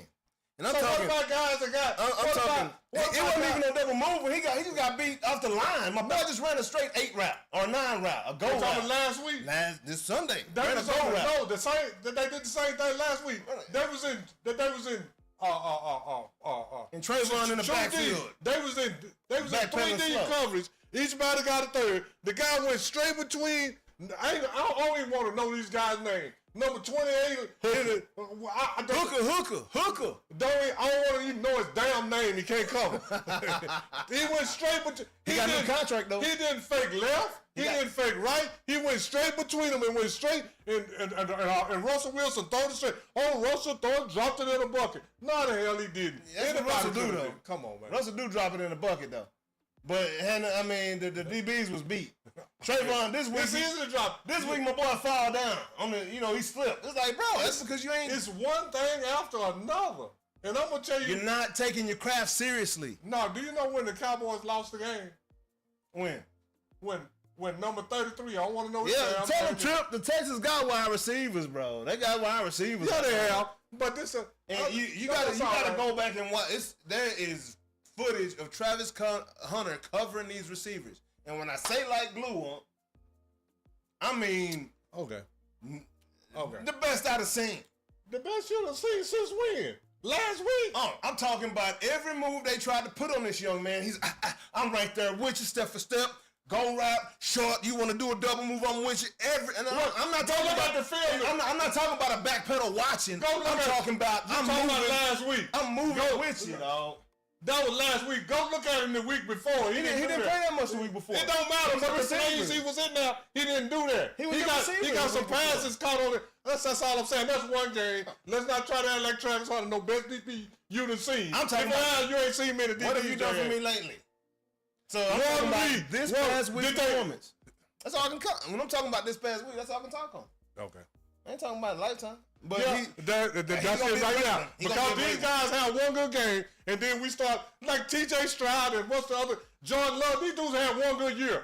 Come back and do this 6 or 7 times before you come talk to me. Man, they said that since C.J. Stroud told Caleb Williams he's gonna be a heck of a quarterback, Caleb Williams' stats. So he took C.J. Stroud to tell Caleb that? No, I'm saying Caleb Williams' stats are so much better than C.J. Stroud's. What about what's his name? Anthony, in the last 15 games, Anthony Richardson got a better record than C.J. Stroud. What about your boy that was watching the 2K last year? He was so much. Jaden Daniel. He was watching 2K, so that made him much better than everybody. What are you doing now? Is Watson undefeated? He didn't play this week. Exactly. Your best ability is your availability. So I don't give a damn why you didn't play or you didn't play. You didn't produce because you were. That's all I'm saying. All these dudes that had 1 or 2 good years. Most of them had. Jaden Daniels had 1 good year. Yep. Jordan Love had 1 good year. T.J. Stroud had 1 good year. So man, talk to me 4 years from now. That's all I'm saying. Talk to me 3 years from now. So what about the Cowboy game though? What about the Cowboy game though? Oh, the Cowboys is trash. Everybody on their team is trash. We're breaking down the game though. What did you see specifically that disturbed you? The Cowboys. And of course the DBs. The thing that disturbed me the most is that when number 33, I told you I don't even want to know their name. When he was running up the sideline, made a good run, and they took the ball out of his arm. My boy Williams. Dallas was finished. I told y'all, quit telling me these. Williams, huh? I don't know his name. He's solid though. He was solid in Denver before he hurt his knee, and now he's here. But they took the ball out your arms. You ain't that damn solid. Yeah. I mean, Derrick Henry had the same thing happen. What did I tell you last year? Derrick Henry ain't no damn Walter Payton. No, Quit trying to act like he is. He ain't no Emmitt Smith. He ain't no Barry Sanders. He's not. Quit trying to act like he is. That's I keep telling you, these guys is soft in their undergarments, man. That boy just came and took that ball right out of his left arm. He came, and then when he took the ball, not only Derrick, I'm talking about Derrick Henry and him. I'm talking about Williams, right? Derrick Henry softened his undergarments. We're not talking about But anyway, when he took the ball out, Williams been telling the rock for us though this year. But this is the thing. When he took the ball out of his arm, the whole team had this, here we go again look. Absolutely. Everybody, shoulders went down. I said they done. And they didn't play with a damn. Hey, I mean, who's typically the leader of in the NFL? Who does the team follow? The quarterback, right? And at the top dog. That's the same quarterback. That's a big misconception. That's what they say on TV. We effing. If my quarterback on the sideline is saying we effing suck, man, what is that was last year? What's the whole culture in the environment? What's the whole? What that's got to do with Trayvon Diggs? What's the whole culture of the environment? He was there last year too. I'm saying it's a culture thing. It's in the environment. That is the new athlete thing. Cause your quarterback suck. I'm gonna play bad. I play DB. Now my quarterback's sorry. I'm gonna play bad. That's a new athlete thing. In that locker your room. mindset don't help. It ain't my mindset. Let me tell you something. I don't give a damn what locker room I'm in. Your mindset is not gonna make me play sorry because you sorry. And I'm gonna tell you in the locker room, J.A., your sorry ass can't play. Stay the hell away from me because it ain't gonna rub off on me. That's that. They're in the locker room now. That's what I'm trying to tell you. Charles Haley ain't in that locker room. That's what I'm trying to tell you. These new athletes let what somebody else do rub off on them. Instead of telling them face, they get on the podcast. Do you know what the old athletes did? They kick your ass and make you get in line. Stab you in the neck. With Charles Haley slap you with some scissors. And then go pee on your car. That's what I'm talking about. The mindset of these new athletes, cause my quarterback plays sorry. I play a whole nother position on another side of the ball. And it's going to affect me. I ain't with that. I'm not with that, Jay. I'm hating again. No, I'm not hating. Hating on what? What are you hating on, Trip? What are you hating on, dog? Tell me, Trip, because I play quarterback and I'm going to let what the quarterback do affect my quarterback play. I'm just saying, though. Come on, you a sorry athlete, Trip. What I am saying, I agree with you on, but I'm saying it is in the environment over there, in the facility right now. That's because you got a bunch of weak-minded athletes. You got to have somebody to come in there and say, I ain't going with this program. Absolutely. I ain't going with this program. But when they do that, the Cowboys kick them out. Dez did that. T.O. did that. Guess what I tell the Cowboys? Amari Cooper did that. Yeah. Who else has done that and they get kicked out? You gotta get several of them in there. You gotta get more than one. But they're not gonna do that. They're not that because the people at the top running the show know what that look like and they don't want that. They want to win how they want to win and they realize that they can't win that way no more because it's a salary cap. Yeah. But I'm just saying, all the Cowboys got a lot of problems, man. Yep, it's bad.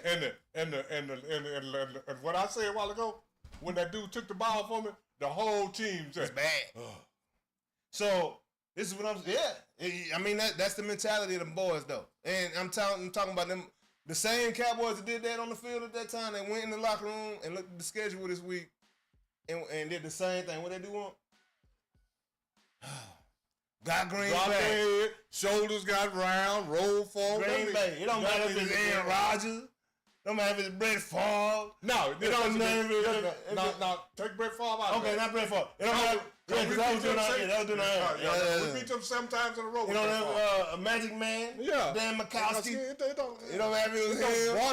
Bart Starr. Yeah. Jordan Love. It don't matter who it is, man. Hey, man, it's going to be rough. And then I'm going to tell you like this. If the Cowboys play Cedar Hill, it's going to be rough. And this is the thing about the Cowboys that people fail to realize, man. We got a new head coach. We also got a new offensive coordinator. I also got a new defensive coordinator. Look. Like I said before, defense win championships. No. Let me tell you something. It take at least 8 weeks. However long you had the coordinator in place, it takes that amount of time up into the season, training camp, and at least 8 weeks of games for defenses, typically when a new defensive coordinator is in the system. to get that terminology down. Look at the Chargers. They struggled last year. New coordinator, that second year. Now, that second half of the season, right? People are starting to understand what they're supposed to be, understand the terminology, understand their role and what it's supposed to look like in this guy's mind and in his defense. It's going to be rough right now for a few weeks for that defense, huh? For who?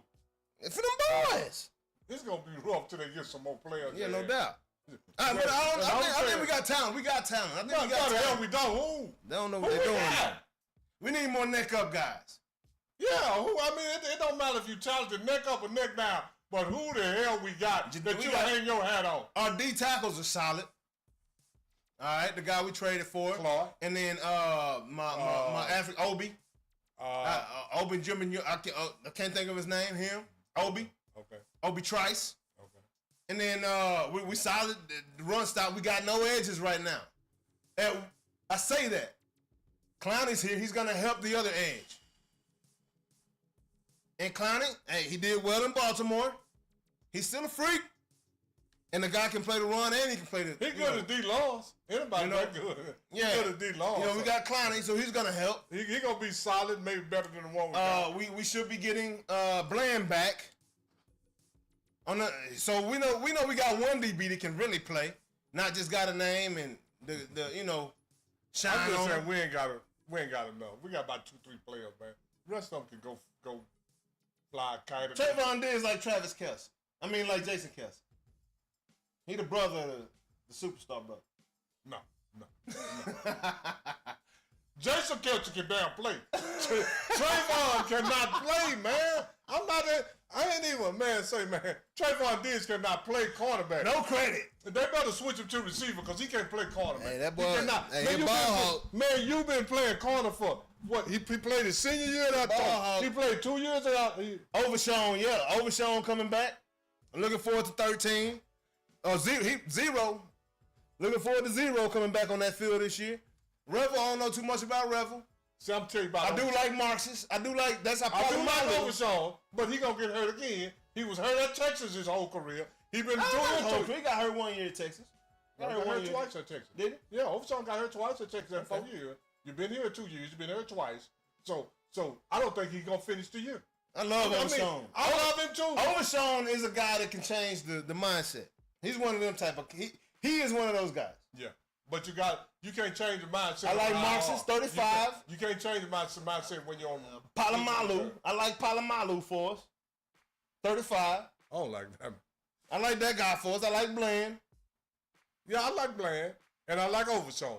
And I like the two up the middle. So with those three, Bland, Overshown, and Clark. I don't know any of them. And then Overshown. Who do we have in linebacker right now? Overshown and Bland not even there. And that's what I'm saying. Like, who's in linebacker? Clark. We ain't got nobody. I thought that's what we drafted Michael for. But moving on.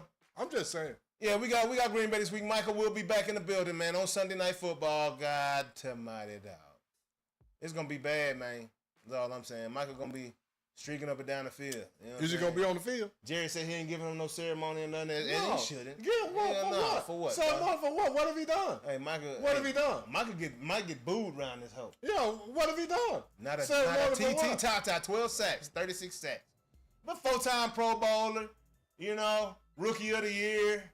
4-time ain't got All-Pro. 4-time ain't got no sack out the game 12. 4-time Trent Williams whoop your ass. 4-time what? You ain't got no sack out the game 12 and 4, so what that mean? Trent Williams whoop your ass like a stepchild every time you see you. You ain't got no sack on Detroit. You ain't got no sack on the Houston Texans. You ain't got no sack on Green Bay. So I don't give a damn, Mike. Don't give a TT Tata, dog. And he might get 2 sacks on Dallas, because you know what? Dallas is weak. And it's early in the year. Yeah. He's been doing that. Yeah. He ain't doing nothing here. So if he get a sack on a weak team early in the year, that's his MO, right? Man, Michael gonna try to knock Dak's block off. That's his MO, right? Getting sacks early in the year on weak teams. You think Michael gonna take it light on Dak? I think Michael gonna try to knock Dak block off. That's all right. He should. He on the other team now. Mike and Jerry probably home. And I'm gonna tell you this though.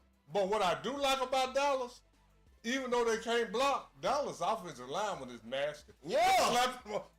I'll tell you what, if number 60 slaps the shit out of Tyler Gaza, like he did the other boy, Mike ain't gonna do shit either. Cause he'll punk inside. Yeah.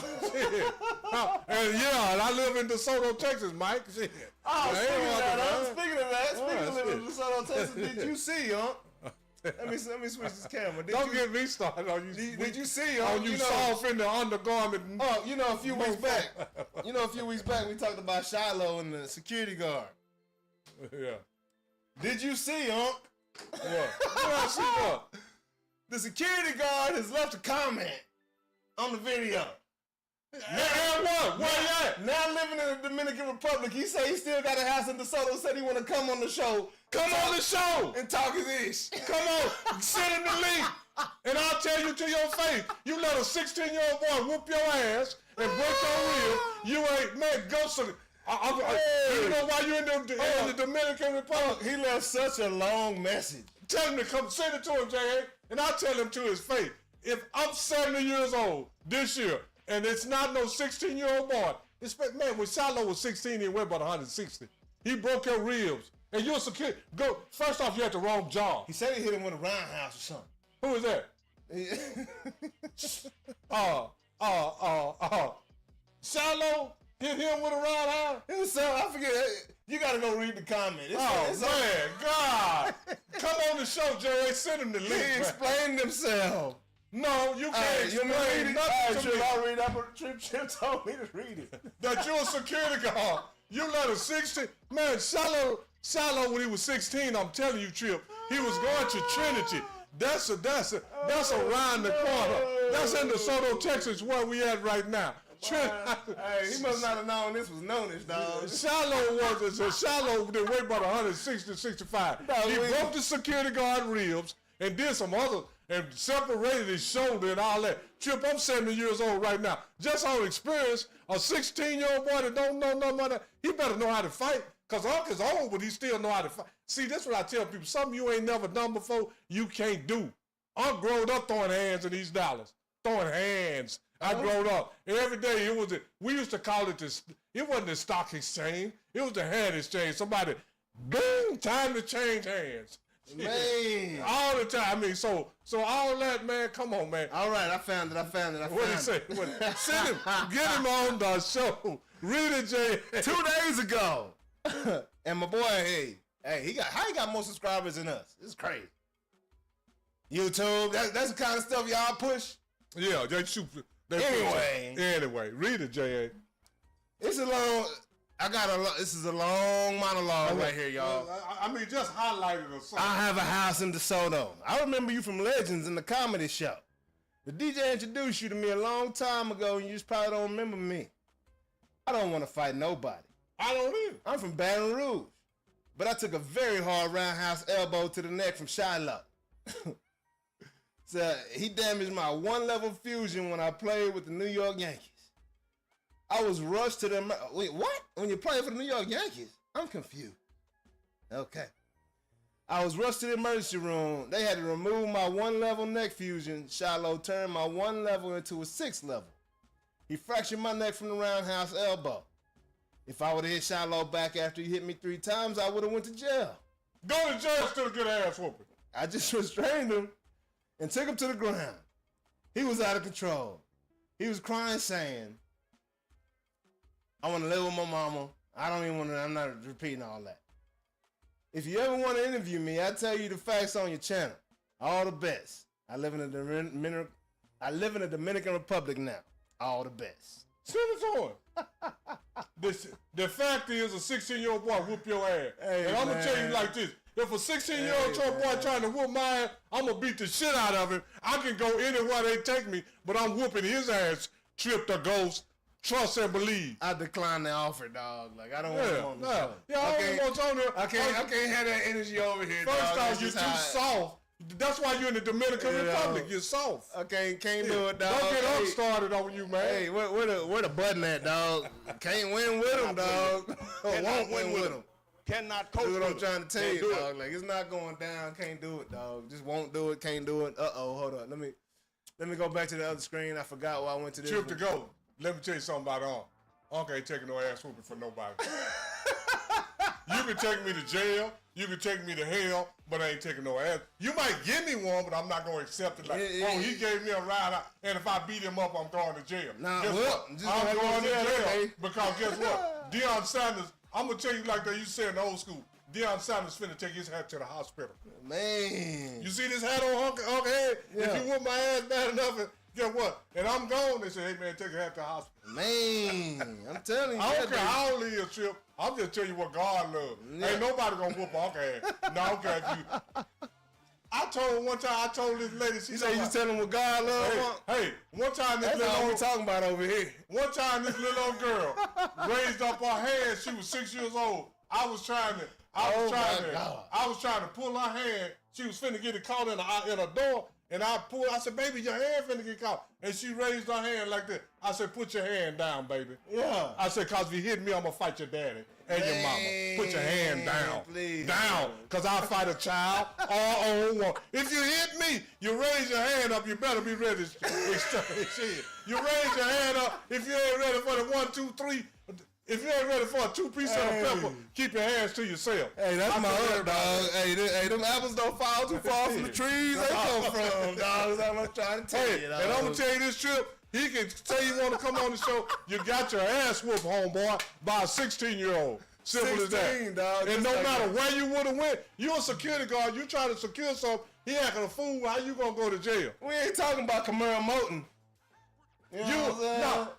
And I'm going to tell you like this, Trip. We're talking about Shiloh, dog. Let me tell you this here, Trip. When somebody, if anybody wants to know what a roundhouse elbow is to the neck, you behind them, they bam, and they give you a roundhouse, you up there thinking, oh, if I whoop his ass, I'm going to jail. You ain't thinking that. You thinking, this mofo hit me, I'm finna wear his ass out. My boy say he played for the Yankees. That is hilarious. Stop lying, man. Anyways. And all I'm saying is that get tougher in your undergarments and quit trying to talk. Quit acting like them Dallas Cowboys, big dog. Boy, ain't like them boys out there. Hey, y'all, I'm sorry, but they got off started. Don't get me started. Hey, but good news. Hey, good news. We bring it on back, you know? Good news about them Browns, you know, Shiloh, you know, Shador Sanders. Shador didn't play this week. He looked good in the uniform, though, what they say. But, the Browns went out there and beat the Packers. Yeah. You know what I'm saying? Like the same Packers we talking about.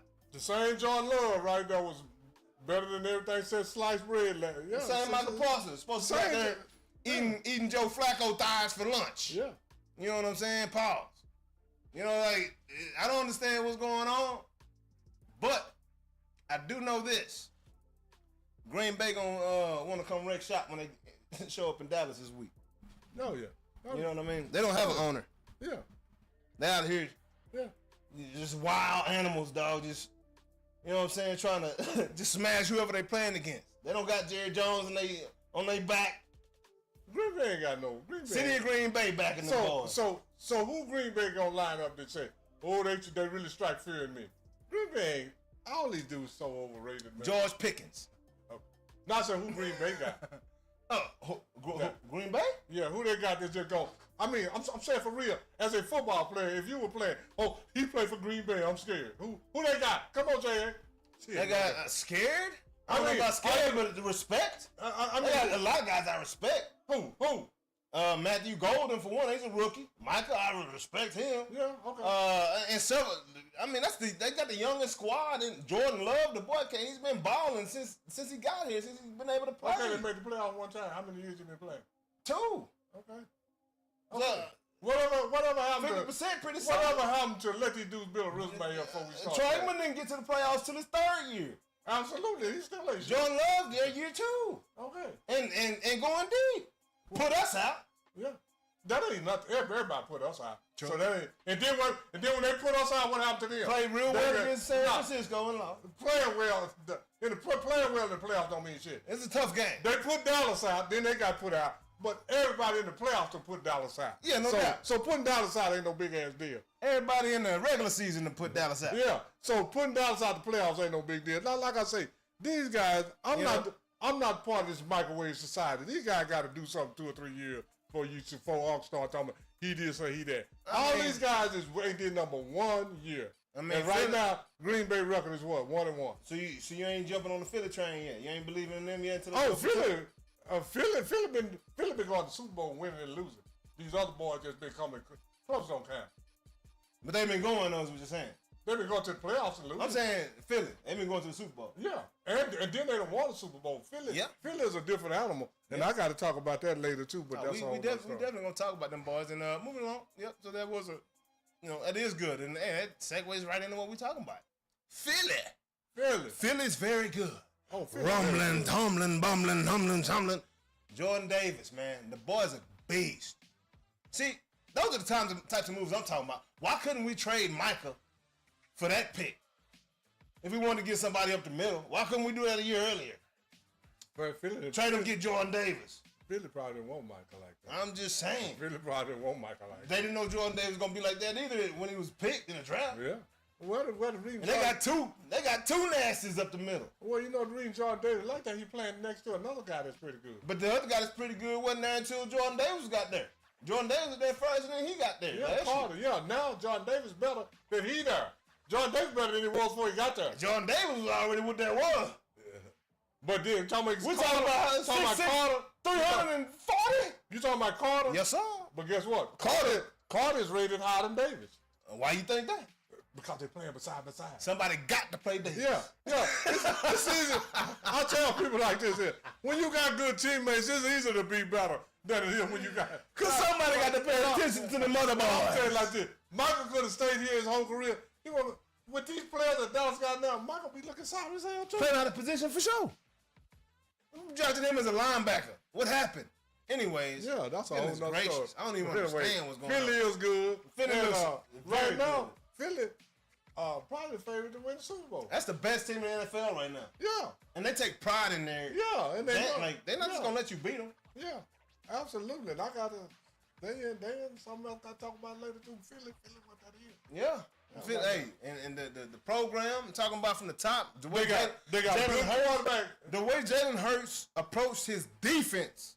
They got a good quarterback. At the beginning of the game. They got good running game. They got good receiver. They got a good secondary. They got decent linebackers on a hell of a front four. Man, why you can't win? They got a great owner that stays out the way. They got a damn good GM. They got a solid head coach and a quarterback. They got a good organization, right? Organizations win, not individuals. We're talking about Jalen Hurts has won a Super Bowl. Tua in Miami is the most dysfunctional squad in all of NFL. And I bring up Tua in Miami because remember, Jalen Hurts was benched in Alabama for Tua, right? Tua. Yeah. That's why I bring up Tua. And I'm going to tell you like this. So, if Tua was with crazy. Philly right now, with the personnel they got, Tua would be getting different respect right now. You think so? You think Tua going in too? I don't think he's the leader that Jalen is. It's easy to lead motherfuckers that's good. Shoot, oh, no doubt. But, I mean, he can't even lead Tyreek pretty good last time I checked. But Tua and Tyreek are shaky. Your running game and your defense going to override all that shit. Because you got a good running game and good defense, you got a better chance of winning the Super Bowl. Oh, no doubt. No doubt. And they got Saquon with him. And then they got these, it's... Then they got a good front four. They got... No doubt. And, Saquon is, we know who Saquon is. Hey, he did a little ballerina move last week, This week he ain't had too much of them opportunities, but hey, Devontae Smith got off. A.J. Brown got off. That's why they got off, because everybody watching Saquon. Man, that's the way it is when you get... That's how Philly is play really good. Very good player. They'll be back. They will be representing the NFC South. Oh, yeah, absolutely. Oh, the NFC. I'm sorry, I said South. They NFC East, but they'll be representing the NFC in the Super Bowl, in my opinion.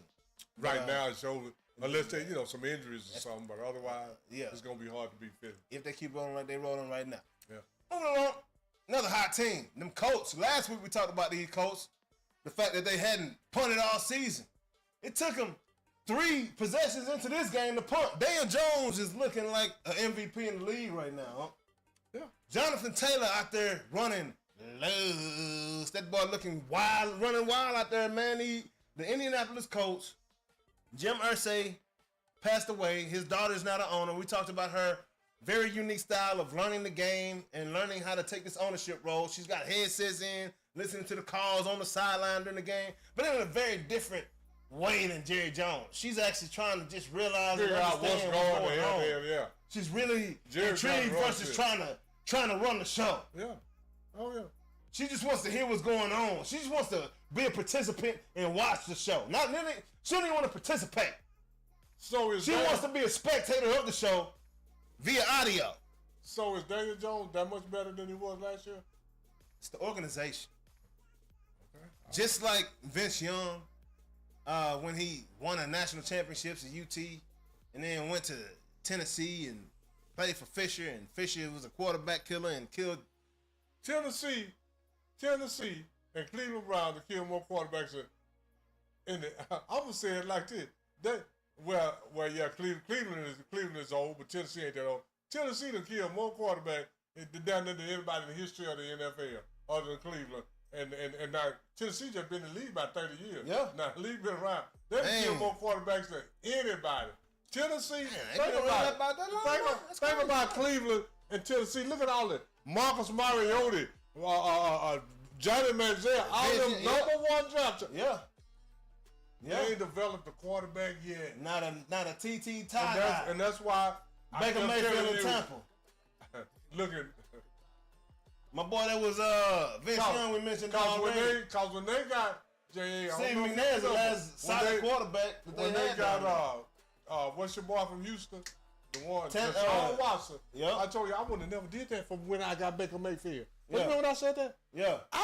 Baker Mayfield still need to be in Cleveland. No doubt. If Cleveland wanted to have any kind of winning organization, they had a quarterback and they had Myles Garrett. Yeah. You had a defensive guy, 2 cornerstones. Yeah, that you can work with to move forward. That you can work with for the next 10 years. 10 leaders. Years. Come on, leaders. Look at what Baker doing down in Tampa right now. Them boy, man, that whole city behind Baker. Cause this one thing that I tell. Crazy. Here's what I love about Baker. Baker don't quit.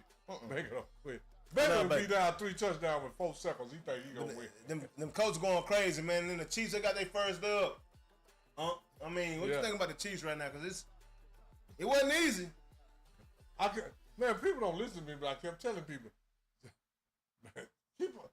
When I tell you, I say, the Chiefs' problem is they try to play too many close games and wait for Patrick Mahomes. That shit is not going to work. No 4 and 5 years. You got to develop a whole solid team. That shit might work 1 or 2 years, but trying to rely on Patrick Mahomes' magic is not going to work. You better go get some wide receivers for him to throw to. I think the Chiefs going to end up trading for Tyreek. Yeah, because they ain't never recovered from same way they ended up getting even though they won the Super Bowl. Domestic violence, I think they're going to get them Tyreek Hill back. And I think on the trade, just unhappiness, a dysfunctional organization down there in Miami. And I think they're going to treat Tyreek Hill right because of what the cops did to him down there. Even though he's got this whole domestic violence situation over his head lingering right now, I don't know enough about it. I think the Chiefs going to end up bringing him back to Kansas City. Patrick needs another weapon. He needs time. He needs another lineman, maybe 2. Yeah. Needs a wide receiver. And he need, I think, and their defense getting a little long in the tooth, too. All them dudes been around a minute. Like you said last week, they not holding them teams to 13, points no more. 10, 13 points no more. Yeah, now it's going up to 17 to 20. Scoring, Now it's going up to 20 now. They're giving up one more score, whether it's a field goal or a touchdown. They're giving up one more score, so now Patrick's having to do a little more. Yeah. Really, and Patrick, I love watching Patrick play football, man. Patrick plays football like he out at the park. This is the real truth. They didn't look good against New York. No. They got them 2 interceptions. What benefit for them 2 interceptions? They give them a 6 to what? You take it, what they had 22? 22 minus 14 is what, 8? Yeah. It's been 6 to 8. Yeah, they didn't look good at all. No, Kansas City ain't look good, man. I'm telling you. Even that year they won the Super Bowl, J.A. Don't you remember? I kept telling you. Yeah. They winning with defense, and they trying to wait till the end for Patrick. It's not going to keep working. Well, they haven't really given him any established weapons. He ain't got no running game. The guy Thornton is starting to come alive. He ain't got no running game. Downfield, and all he got is Kelsey. And we talking about the first, quarter of the season. I believe that the only reason that Thornton has been able to get off the way he is because nobody knows who he is. But the more tape you get on these guys, the more these other teams are going to start to notice and start to, take that away. Now what you going to do? You know what I'm saying? Kelsey and Thornton are his only really 2 targets. He got Hollywood Brown, but he ain't really done nothing since With the Ravens, like he's been more hyped in production. But with the Ravens, Cardinals, and the Chiefs. This reminds me. They still got now Juju Smith-Schuster. He's gonna ball. I think Juju gonna be his most consistent. I believe he will become Patrick's favorite receiver because he is the most consistent guy out there. This reminds me of one of my old country sayings. When they win, it's him. When they lose, it's them. Mm-hmm. When they win, Patrick can do this. Patrick can do that. Okay, Patrick, go do it now. Go do it now, Patrick. Do it now. But the thing with that is, I can't say that Patrick Mahomes is out there losing games for the Chiefs. I've seen he ain't out there winning them either. Cowboys. He ain't out there winning them either. He put him in position to be able to win, but they didn't. And whose fault is it? It was your fault when they won. They won then. You know, they said you was the shit when they won. Yeah. So guess what? You the shit when they lose too. You the shit when they win. You ain't. And you ain't shit when they lose. So Patrick, you ain't shit because you was the shit when they won. I'd rather have Patrick than any other quarterback on my team. But this is the whole thing. Patrick, if you got Patrick and you ain't got no receivers and you ain't got no running game and you ain't got no blocking, you ain't got shit. You right. Just like that. I just tell the truth. I love Patrick, but they give one person too much credit in team sports. Yeah, you're right. I am going to stick to that no till doubt. the day I die. Because when they win, it's him. When they lose, it's them. But every team got a guy, though. Because when they was winning, Patrick can put a team on his shoulders. Patrick got magic. Patrick can do this. Patrick can do that. But as soon as they lose, Patrick needs a running game. Patrick needs some receivers. Patrick needs some blocking. So it ain't Patrick, right? Yeah. It's everybody. That's what Trill talking about. Oh, he's still laughing at the security guard saying, "God, I'm dying, bro." Hey, Trill, I'm gonna tell you like this, Trill. If anybody I done took martial arts and all that, so when people say stuff, and he probably you know what they're talking about. I just said a roundhouse right elbow. That's what this is. That means you was behind it. He hit you in the neck, and then you got him to the ground and say, if I beat him up, I'm going to jail. You don't think like that when you're in a fight, man. No, dog. When you're in a fight, this motherfucker. He was trying to be responsible. He didn't know he was in a fight. He was an adult. Stay in your place, child.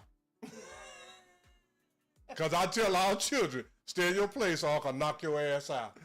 Yeah. If you want to act like a adult, I'm going to treat you like an adult. Absolutely. Like I told you, the little girl, I'm not lying. Yeah. She was 6 years old. She raised her hand back like that. And I said, baby, put your hand down. And then somebody said, well, what is she going to tell her daddy? I said, I'll fight her daddy and her mama. That story going to be funny every time. No.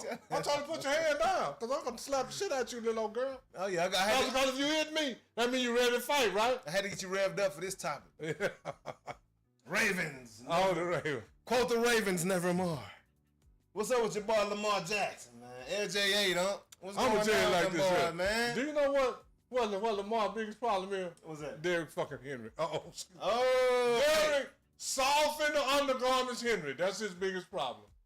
You run for 100 yards on the weak team. When it count the most, you lay it on the ground. You did it about 3 times, right? He did it in the playoffs. He did it last week. He did it this week. Come on. Derrick Henry's now, last week, we overcame your little soft in the undergarment move. Then did you see what he did when he went to the bench? Did you see what he did? Let me talk on that.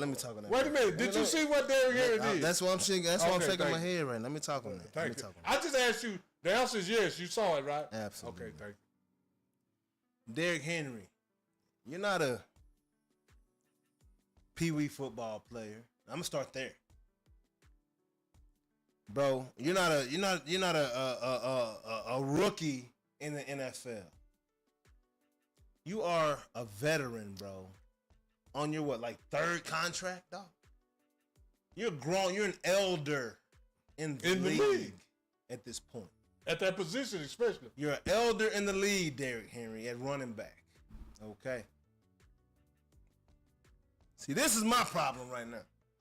My boy Derrick Henry fumbled. So in baseball, this is what we taught on. And it took me a while to get this maturity, emotional maturity. But by the time I was Derrick Henry age, I was damn for sure had it. Yeah. You know, I learned this back in my teens.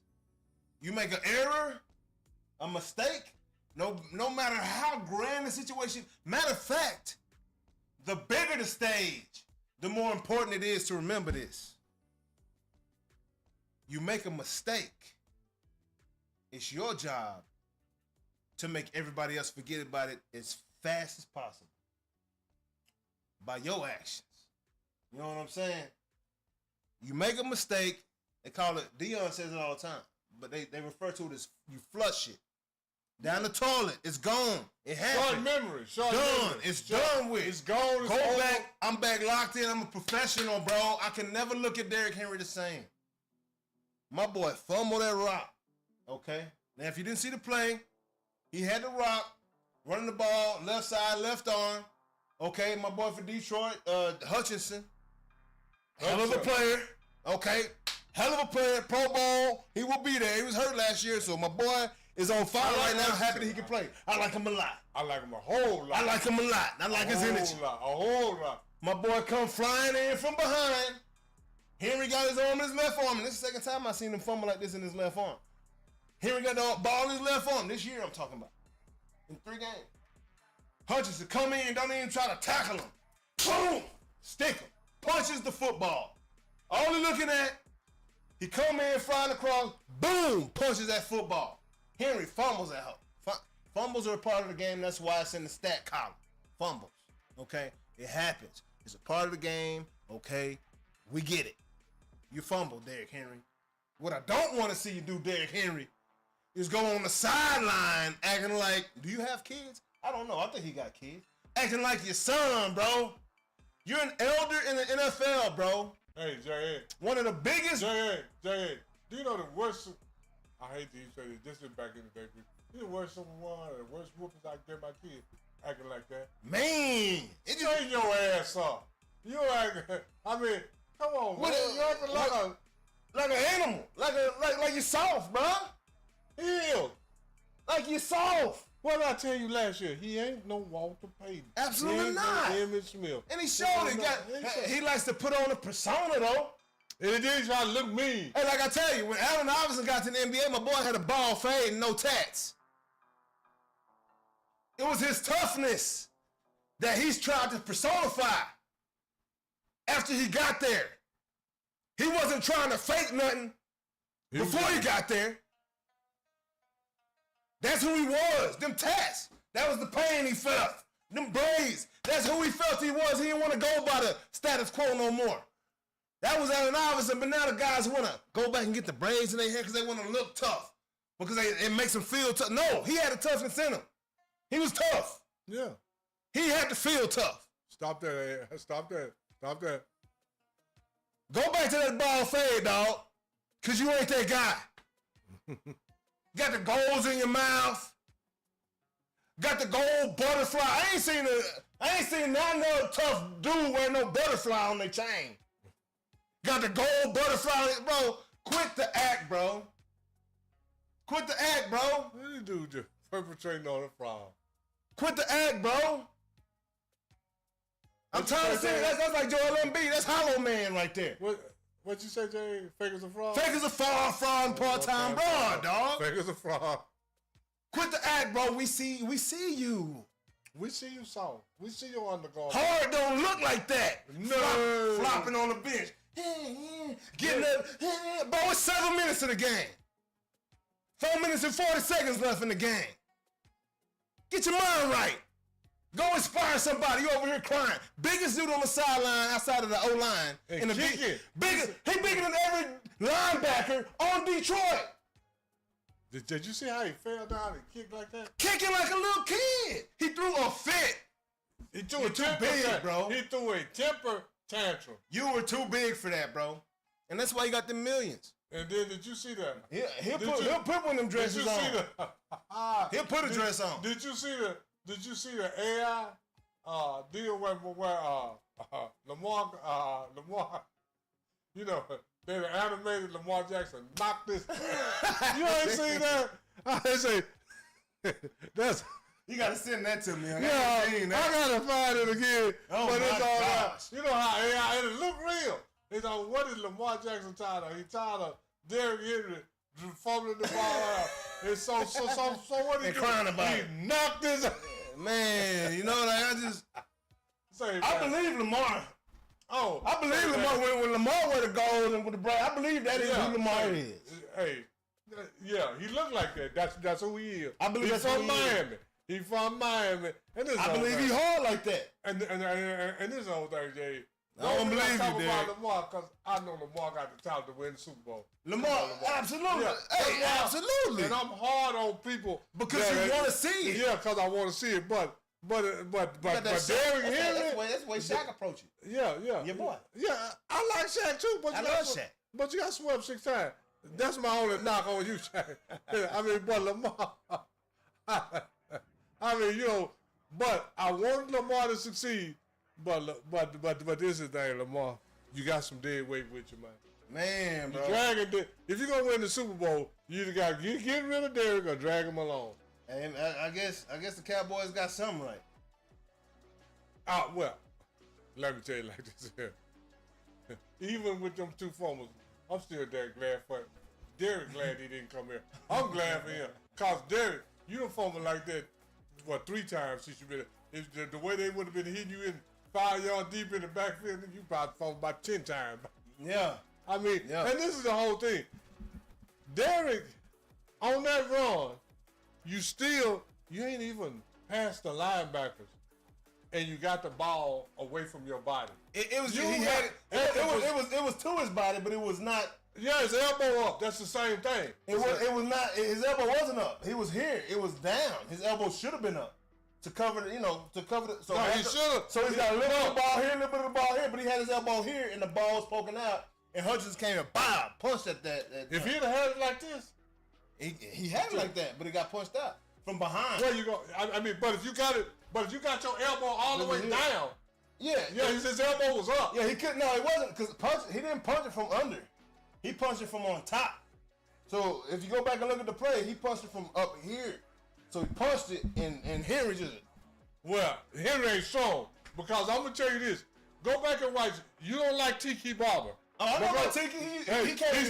You couldn't get that ball out of Tiki because his elbow is down. But Tiki also wasn't 6'3". And he 220. Yeah, and he also and Tiki wasn't also soft in his undergarment. And he wasn't soft in his undergarment. He had a twin brother whooping his ass every day. I'm just saying. Yeah. Because I was looking at something the other day.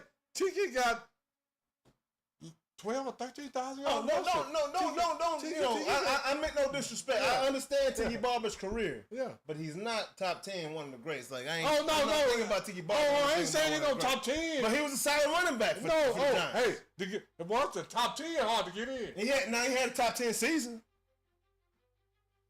When they won that Super, like Tiki had catching and running that thing at the backfield. Tiki had a top 10 season, no doubt. I ain't even looked at it. I know he did. I'm talking about combined yardage. Yeah. Combined yardage. But when you start talking about Earl Campbell, Eric Dickerson, and I'm talking about one season. I'm saying over career. Tiki, no, he ain't top 10. I ain't talking about career. No, absolutely not. But I'm saying over one season, he had a top 10 season now. Because there wasn't too many running backs that could do everything he did. You're the Damian Tomlinsons, your Marshall Faulks, you got your list, your Curtis Martins, your Roger Craigs. You got your list of guys that could do what he did. I gotta look at that again. You gotta go look at it, bro. I mean, because this is the Tiki was up. He was top 10 season by numbers, but by what you see with your eyes, he ain't had no top 10 season. No. I mean, because you got too many. I'm saying, by my eyes, the eyes and the numbers typically. Because the first thing they seem to match up. I know he's had a top 10 season. Tiki was that dude for them boys for a minute. First thing, I'm gonna tell you this here right now.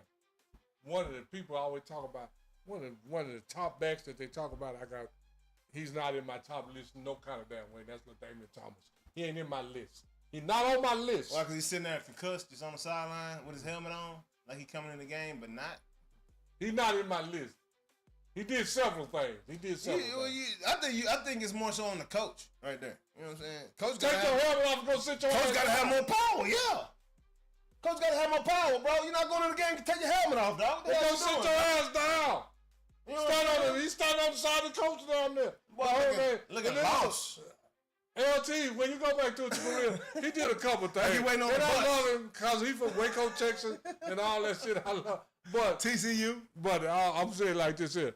He ain't no Marshall Faulk to me. Yeah. To me. No. I mean, LT was cold. I'm sorry, bro. I'm sorry. Yeah. He was a cold. Curtis Martin and Marshall Faulk. Which one you take? Take a Marshall Faulk all day over Curtis Martin. Marshall Faulk, yeah, Marshall Faulk. I told you I made Marshall get up on my seat. Oh yeah. I was sitting there, dog. I need you to move around, homie. He looked at me crazy. I was like, but Curtis ain't no joke though. Curtis ain't no joke. No, he ain't. No. Curtis Martin was the truth, man. Yeah, but anyway. Truth, man. But yeah, the Ravens, man, it's not looking good right now for them Baltimore Ravens, man. They're gonna be all right. I believe they'll come around. I think they're gonna still win 11-12 games. They're the toughest, but one of the two toughest conferences in the NFL, and both of them in the AFC. The AFC West and the AFC North. Yeah. Oh, yeah. Tough. It's gonna be hard on you. Yeah, I agree.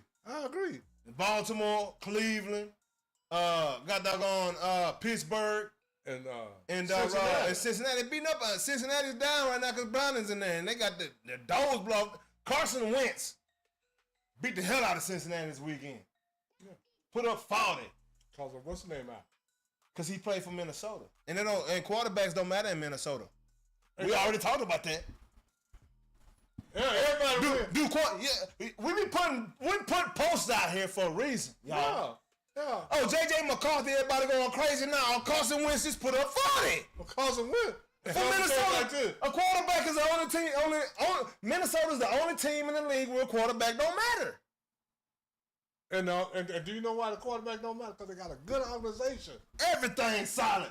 President, owner, coach, all that. You got Quinn and O-line, D-line, linebackers, running backs, fullbacks, receivers, tight ends. Everybody, punters, kickers. Everybody's solid in Minnesota, man. That's why you can go from Kirk Cousins to JJ or to what's my boy that's in Seattle? Sam Darnold. Sam Darnold, Kirk Cousins. Kirk Cousins, the Sam Darnold, the JJ McCarthy, the Carson Wentz, and get the same result. Aaron Rodgers, all of them. I mean, not Aaron. Minnesota just want a white red-headed boy around there, dog. They need a red-headed boy running that offense, dog. Yeah. And I tell you this shit too. I feel better with Carson Wentz at that quarterback than I did JJ McCarthy. I'm telling you. Boy, and if he stay healthy, he's going to win 2 world games. They just need a redhead out there, man. Yeah, they're going to win 11 With this Sam? Yeah. With this, what's your boy in Atlanta right now? Kirk Cousins. Yeah, all them dudes, man. What is got that on North Dakota State? Carson Wentz, man. They need a redhead out there running that offense, man. They're going to be solid. Yeah, Minnesota going to be all right for the 11-12 game. What they say? In the regular season. They say red and blue make purple. Yeah. Ryan and her. Absolutely. Yeah, man. So, moving along. On to the next. Where we at? Oh, I didn't mean to do that one. Let me open that one back up. Bow. Ravens, nevermore. It's going to be rough on y'all boys, man. That's all I'm trying to tell you. Week 4 picks, Unks. What you got for them now? We're going to run through these things. Real quick. I wish I had my fire. I throw my fire up on the screen right now. We're going to run through these picks real quick. Let me see. Okay. Who you got, Thursday night football action. Seattle versus Arizona. In Arizona, who you got? I got Arizona. Oof. Over Sam Darnold on them boys? I got Arizona too. I got Arizona 3-0, ain't it? I got Arizona. It's Kyler Murray's, man. That's Dallas, Texas. You know what I'm saying, man? I'm going to Dallas. I keep telling everybody, Kyler Murray can play. Kyler Murray only problem is teammates. If you get better teammates, you'll be better. Man, Kyler Murray can play some football. Kyler Murray can play football, man. 4 state championships out here in Texas. At quarterback. Yes, sir. Yeah. Kyler. Who you got? Minnesota versus Pittsburgh in Pittsburgh, huh? Got them Vikings. Got them Carson Wentz's out there. I'm going to take Minnesota. You taking Minnesota now? Ooh, I'm going to take Pittsburgh. I'm taking Minnesota. I'm going to take a chance. I want to take Minnesota. Yeah, I know, but because first thing, Aaron Rodgers oldest black pepper. That's my first Aaron Rodgers, oldest black pepper. And Minnesota got a solid squad, man. Oh, man, I ain't going against Mike Tomlin, man. I got Pittsburgh in that one, huh? Yeah. We got Washington at Atlanta. Who you got? I got Washington. I got the Commanders easy in that. Atlanta scored 0 last weekend. Yeah. 0. You know how hard that is to do in the NFL? But then the week before, Atlanta played good 1 week. Hey. Maybe it was the first week. Atlanta just playing Michael Penix until week 8, and then Kirk Cousins is going to come in fresh and halfway through the season and take them boys to the playoffs. Calling it right now. Because in a weak-ass division. Yeah. So, I got Washington. Oh, my gosh. New Orleans at Buffalo. Who you got? Buffalo. Who's New Orleans quarterback? I don't know. It don't give a damn. I didn't think so. I got Buffalo, too. Cleveland and Detroit, who you got? Ooh, that's gonna be a nice one. I got Cleveland. I got Detroit. Detroit too solid for Cleveland. You think so? Yeah, Detroit a little too solid. Hey, Cleveland went out there and surprised the boys in Green Bay. Green Bay handled Detroit, didn't they? Yeah, that's we know matchups. Yeah, and then that was the second week. Yeah, they still, but I think Detroit just too solid for them. I do. I'm gonna take Cleveland. I'm gonna take Detroit. I'm gonna take Cleveland. I shouldn't take Cleveland. Who Cleveland quarterback? Man, screw it, man. I'm gonna take Detroit. Man, I gotta get my emotions out. Yeah. I gotta get my emotions out of it. That's all it was. Take it out. All it was. The only reason I was gonna go for Cleveland, really, like internally, was Shador. But I was gonna tell you something else. I know you ain't playing, but I was gonna tell you something else. But I'm being real with you right now. I got Detroit now. I got to be real with myself. Carolina versus New England. Ooh, who you got in that one, huh?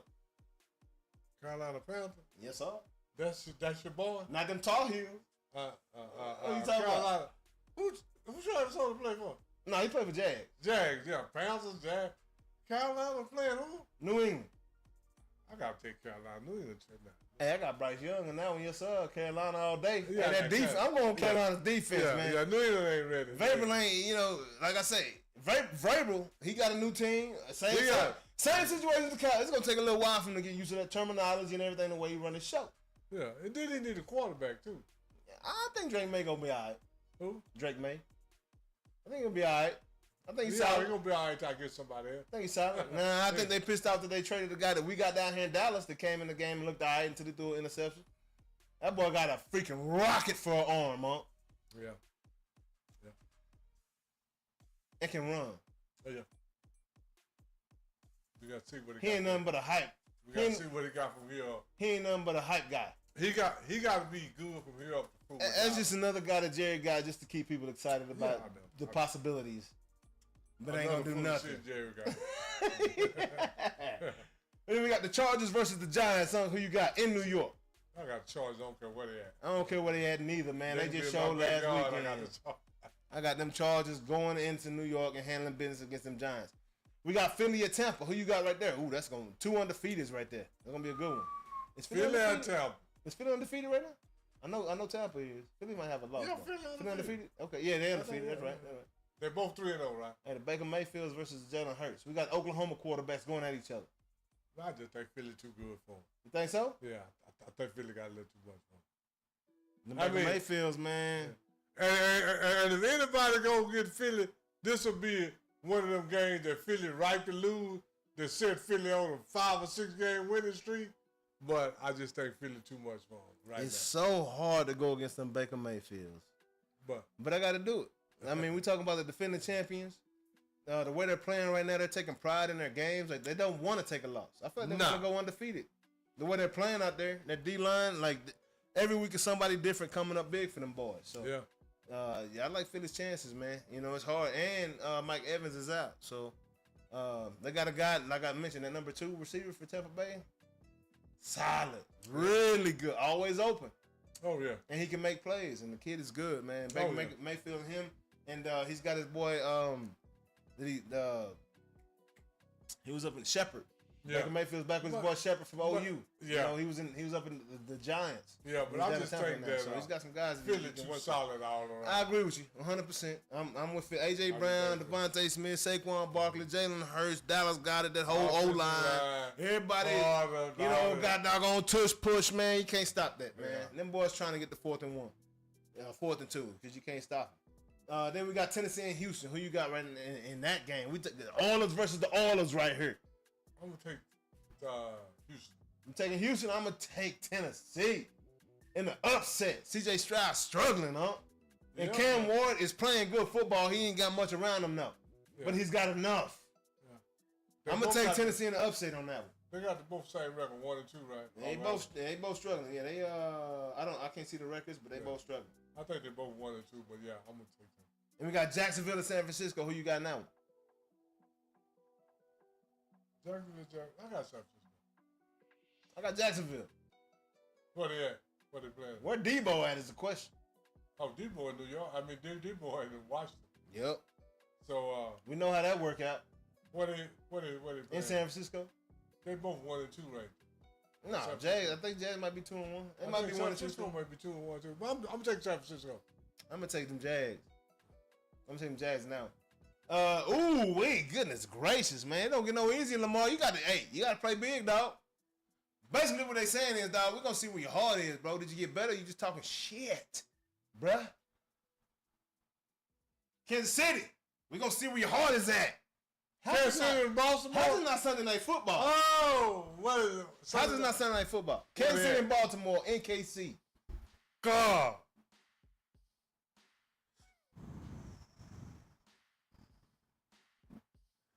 Who you got, huh?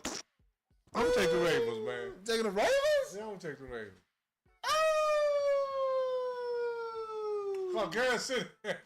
I gotta go with the Ravens, man. Hey, the Ravens beat them in the regular season last year, too. Yeah, that's what I'm talking about. In the regular season.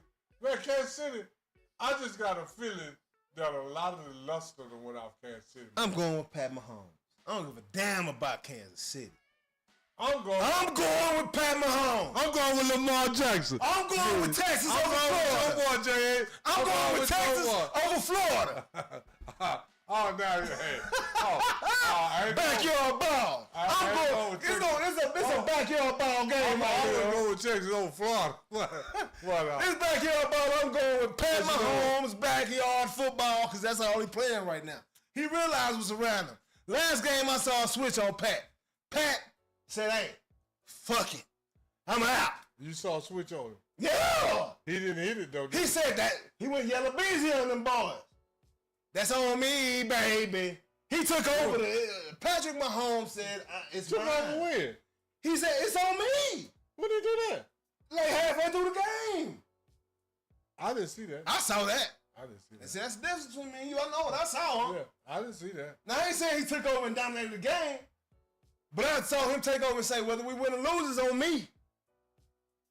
And because he realized he ain't got what he needed around him. And the boy started running. He started doing all kinds of stuff last game. Yeah, and he did all that shit after Russell Wilson threw 2 interceptions. Got that He didn't take no... Then we had to do... When I saw, every time Russell Wilson threw an interception, they went and scored a touchdown. Yeah. And on the short field. That's on me. That's on Russ. Russell Wilson, same thing. All I'm saying, Lamar, I done gave you all agree. Come through for me, Lamar. I'm taking you over Pat. I'm taking Lamar over Pat. Me. Don't do it. I am, because Lamar look more like me than Pat do. Hey. But can't win with them. Oh, hey. They are. You want to crown them? Hey. Yeah, you're right. They are who we thought they were. But they are who we thought they were. And we let them off the hook. So, Lamar, this regular season, you're a hell of a regular season guy. Wear that ass out. Pat Mahomes, if it was the playoffs, I'd go with you. Hell to the no. Regular season, Pat Mahomes pissed off. Travis Kelce, Andy Reid pissed off. I'm going with you, Lamar. I got Lamar. Andy Reid, the hardest dude in the NFL, huh? Is all I'm trying to tell everybody. Period. Ball been through everything. We got Chicago and Las Vegas, huh? Who you got? At Geno House. Las Vegas looking bad. I got Chicago. Las Vegas and Caleb Vegas looking bad? Las Vegas looking bad, man, to me. Straight up. And I think Caleb Williams, man, the first week of the season, Caleb Williams looked good. And man, Caleb Williams, and I keep telling people, when I see Caleb Williams and Michael Penix, for some reason these dudes look 6'4", 6'5", but they ain't but 6'1". Penix ain't big at all. This Caleb Williams. No, they not. But when I see them, I've been watching Caleb forever, so I know he ain't big. But yeah, I do too. But when I see them play, well, it's the name and the notoriety and everything around them, and they look big, large than life, but they're not big. Before I knew Michael Penix was 6'1". Caleb might be 6 foot. Caleb might be 5'11", 6 foot. 6'1". They got to listen to. You know how football go. Hell, I was listening to This is what I tell people all the time. You got a high school 6 foot, you got a college 6 foot, and you got a pro 6 foot. Yeah. A high school 6 foot ain't but 5'10". All of them a lie. Yeah, all of them a lie. High school 6 foot ain't but 5'9.5". Yeah.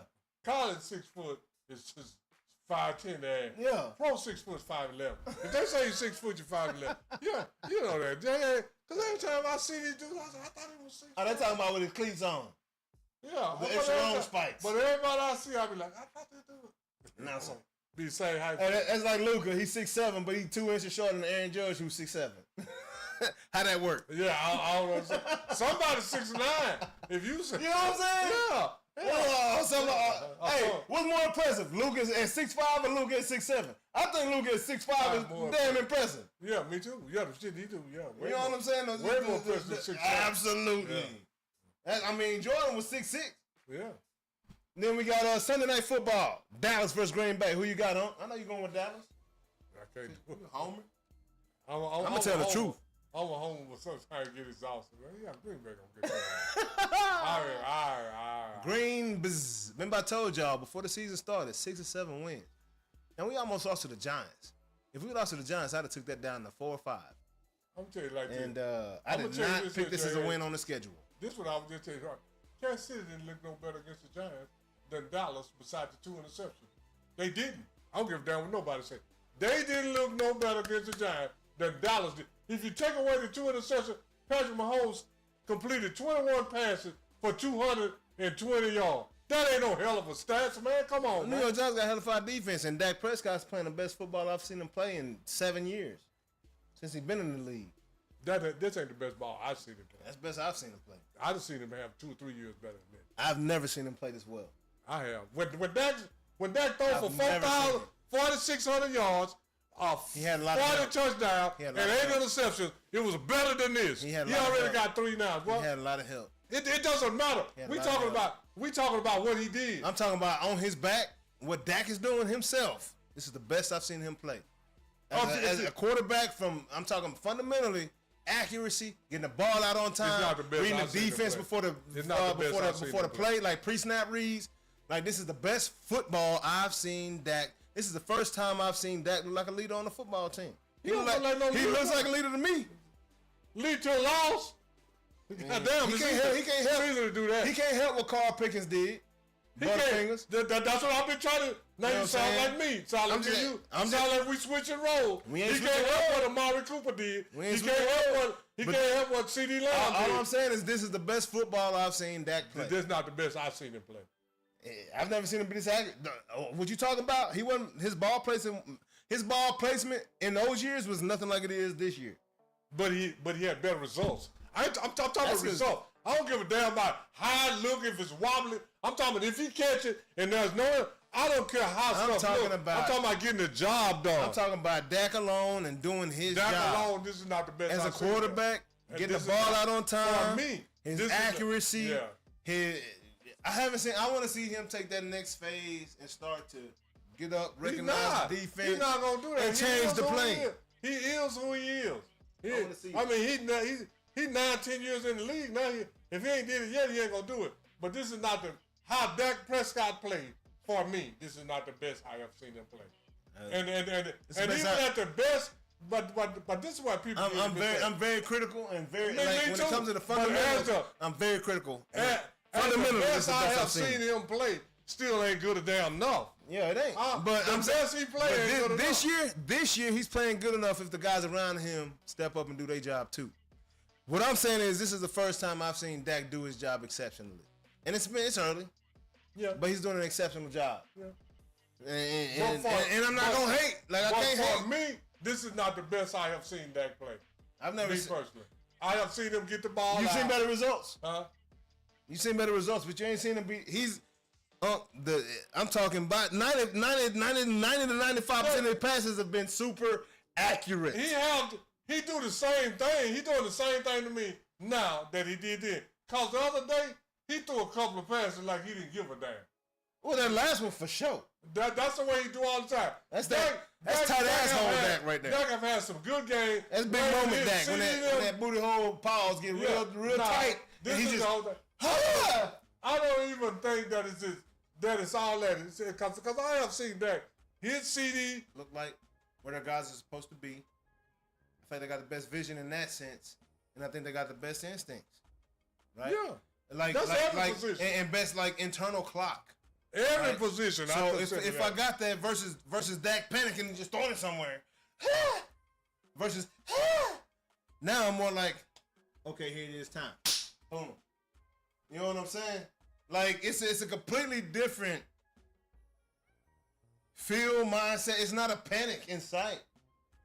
You know what I'm saying? It's either the player's going to get made or it's not going to get made. When you throw for over 4,000 yards and 40 touchdowns and 8 interceptions, it ain't a lot of panicking in that jam. No, I'm telling you especially when your receiver got more yak than anybody else in the league. When he catching it 6 yards downfield and taking it 80, yeah. Who the hell the Cowboys that caught 60 career at 80? The damn sure wasn't CD. Stop that shit, man. Caught the ball 6 yards downfield and ran 50. Who did? 60. Who did? CD's done that several times the past 2. He's led the league in yaks. Come on. One time. You better go look it up. He led the yak long. 2 years ago.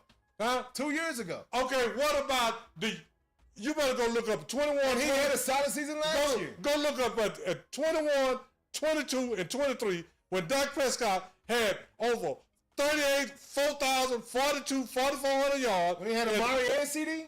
Yeah, exactly. He had two guys that distributed too. And when Amari left, he went to CD. Exactly. And then in the playoffs, both of them fumbled, and everybody blamed on Dak. Both of them fumbled against San Francisco, and everybody blamed Dak. Go look it up. I know what I'm talking about. CD and Amari. And that's why both of them fumbled that in the fucking red zone. Yep. And then everybody blamed on Dak. Yep. That ain't Dak's fault. What somebody ball placement. Okay, but check this out. CD got the ball. He running for yak. What you bragging on? And they tackle him and he fumbled it. So go look it up. Ball placement, man. No, when you got it and you run it, that ain't ball placement. That's on you. Once you got it and you run it. Once you got it, but I could have had it in a better position, so I could have been a step ahead. But this is the thing. You got it and you put it in a position you wanted. Once you get it, I got to put it in a position once I got it. Yeah, you got to put it where you want it. I had to struggle to get it. But then once you running with it, what's the problem now, J.A.? I'm going to get Once you running with it and you fumble it, now it's that fault? Yeah, no. But I was excited. Okay. CD got 2 fumbles in the playoffs. I ain't had too many of these opportunities. CD got a fumble against San Francisco, and so did Marlon. So that's what I'm saying. Dallas got more problems than Dak. This ain't the best I've seen Dak play before. Oh, my goodness. We're going all the way in right now. You know. But anyway, next pick. I'm just saying, you know. I'm just saying too. But we got 2 Monday night games. We ain't got 2 yet. Okay, so who you got in this one? We got New York versus Miami. Who you got? New York Jets. What's going down, man? New York Jets. Yeah, absolutely. Them Jets. I got Miami. I ain't gonna take nobody. Miami over the Jets? Miami in New York? Anybody over the Jets. I'm getting anybody over Miami. They just flew a flag over the field last week. Said fire Mike McDaniel, and them boys. It's too much discord in Miami. And then the week before that, they flew on say bench 2. You know what I'm saying? So who they gonna play if they bench 2 with them? I'm gonna say fire Mike McDaniel. He the one doing the worst job. But you going for Miami in this one though? Yeah, I'm going for Miami. Who the Jets got? Who the Jets? Justin Fields. Who? Justin Fields. Who? I'm a Justin Fields fan. I'm not a fan. I believe in the kid. I believe under Aaron Glenn, under the right management, the kid's gonna be a baller, man. He just needs the confidence. Confidence is everything in sports, huh? No, I already know. So if you don't got a team behind you, they already talking about who they gonna pick next year. What you think that man's confidence? Now you got a man coming in. Then he goes to Pittsburgh, and now he's having to compete. We got that on Russell Wilson. You know what I'm saying? After he wins 4 out of 5 games, he gets benched. You know what I'm saying? And then Russell Wilson comes in and does what he does, doesn't do any better than what Justin Fields could have done if he developed and continued along with that offense. And now he goes to New York, and he's got another coach, another system. Yeah, he should be 0-3. But I believe in that kid. I saw him this is do what he does against the Cowboys. This is what I believe in an athlete. Quit blaming your problems on other damn people and go produce. Systems, man.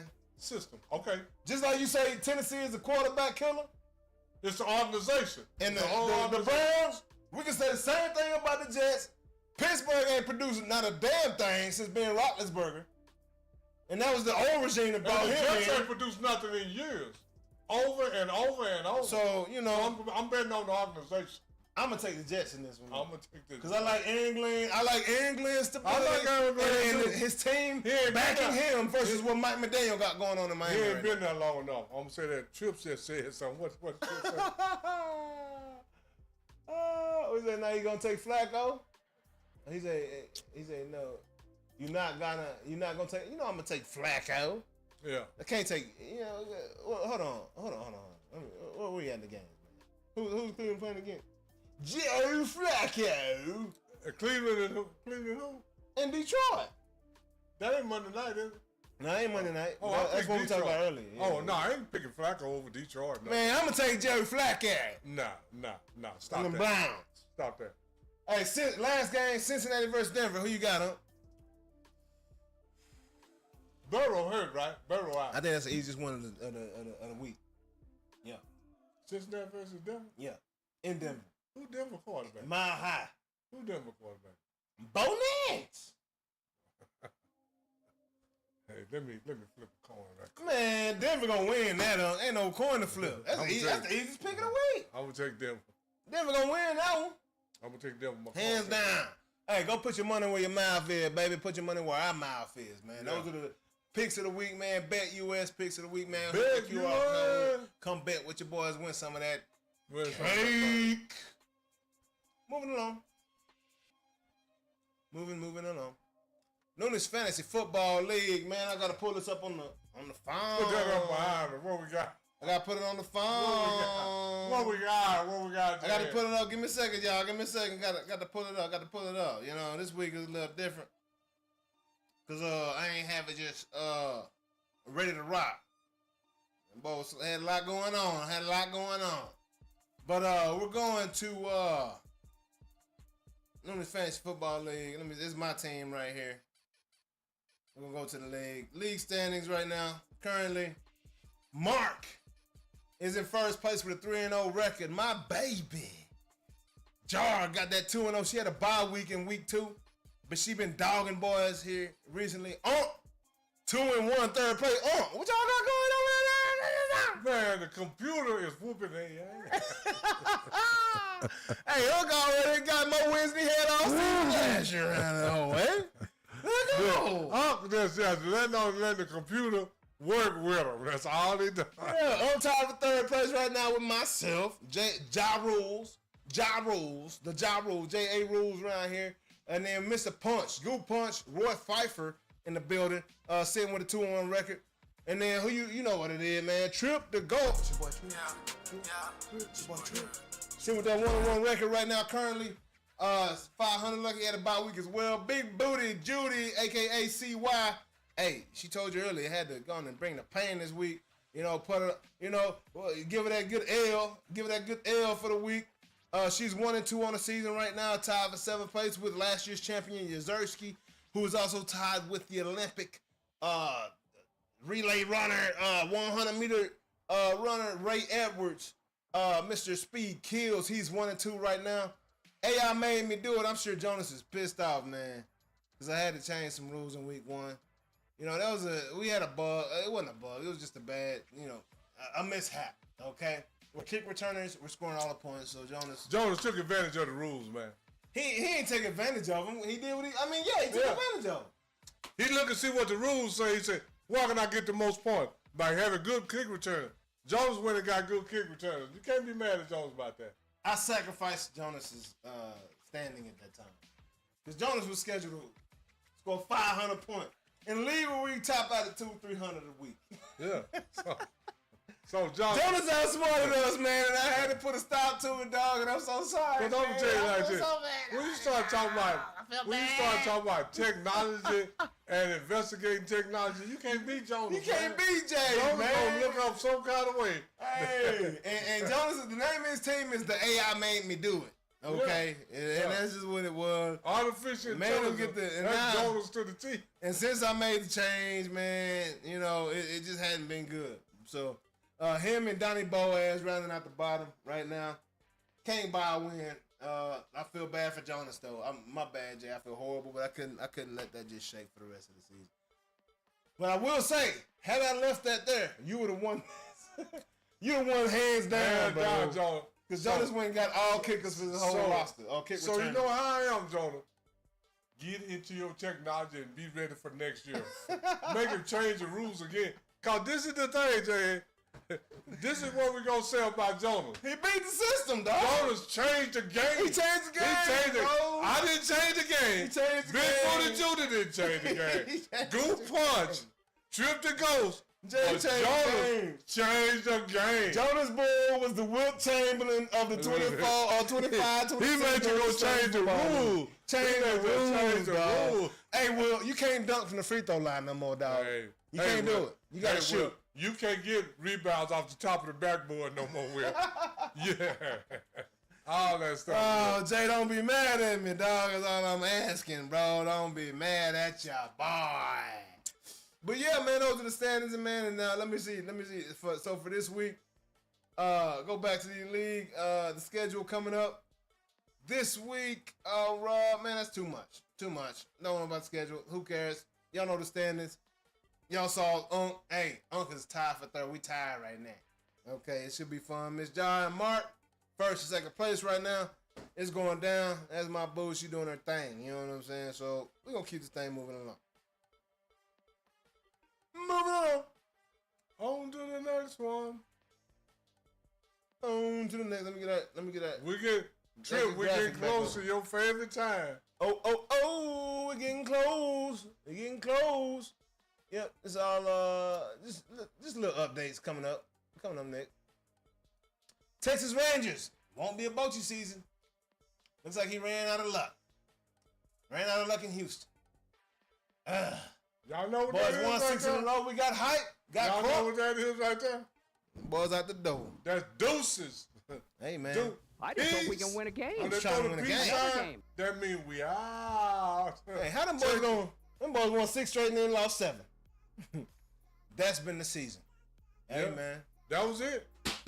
Rangers gave valiant effort. Bright future ahead, I think. Yeah. But this year, it ain't happening. No, it ain't happening this year. No Bochy year for us. Yeah, no Bochy. Damn. Hey, maybe if Texas would have legalized marijuana, we could have got one. Hey, Bruce wouldn't have to stay out so late at night. Cause Bruce Bochy look like he be on one, man. Oh, he be on one. Every time I see him, he look like he just got through drinking 4 beers. That boy's encouraging the fans to come spark one up at the stands in San Francisco. Bochy, that dude. Oh, okay. Cool. I only know one other dude like him, man. He used to coach down in Tampa Bay. He used to wear glasses like this. Hey, guys, spark up on the plane. Anyways, moving along. On to the next one. Kershaw, Dallas' own. Why you think I'm reporting on this, man? If it ain't got nothing to do with Dallas, good luck. You know, you lucky to get in this thing if you outside of the DFW Metroplex. You know what I'm talking about? You might be making some real news waves. Kershaw gonna retire. Highland Park's on. Clayton Kershaw to retire, man. Kershaw's pretty interesting dude. Yeah, Shohei Ohtani never got a hit off of Kershaw. Oh, yeah. Kershaw had a hell of a career, man. One season, Kershaw had more, I think it was more strike, more lower ERA than walks or something like that. Crazy. Yeah. Clayton Kershaw is that dude. Oh, yeah. Best friend of Matthew Stafford. Former Dallas Tiger. Yes, sir. Dallas Tiger alum. I'm with you, dog. Proud of you. You know what I'm saying? Congratulations, Kershaw, on your amazing career. I love the baseball field that you built over in West Oak Cliff. Beautiful. Love what you're doing for the kids out there. Matthew Stafford. This is Kershaw, though. Talking about Stafford, though? Yeah, his best friend? His best friend Stafford, yeah. One thing was funny about Matthew Stafford, when he got his contract, Matthew Stafford said, he gonna buy mama a house. Yeah. That's Matthew Stafford. Your mama live in Highland Park. No, your mama don't live in Highland Park. Because if your mama live in Highland Park, you ain't got to buy no house. Yeah, exactly. Yeah, so that means that you cheated. You didn't even live in Highland Park. Exactly. So tell me, Stafford, where your mama live, dog? Yeah. Because ain't nothing in Highland Park but $1 million home. Your mama already live in a 1.something million. Your mama live in a better house than you can buy for her, bro. And there are no $1 million homes in Highland Park. I don't know where you. There is nothing but multi-million-dollar homes in Highland Park. That just made me. You hear what I said, though?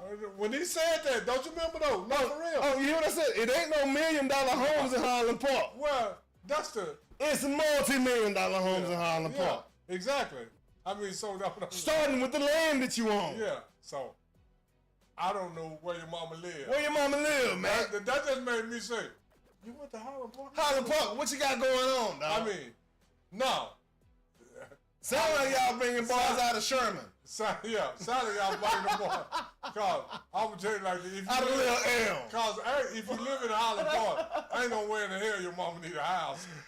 Hey, you said that. If you live in Highland Park or anywhere in a 25-mile radius, your mama don't need a house, dog. You know what I'm saying?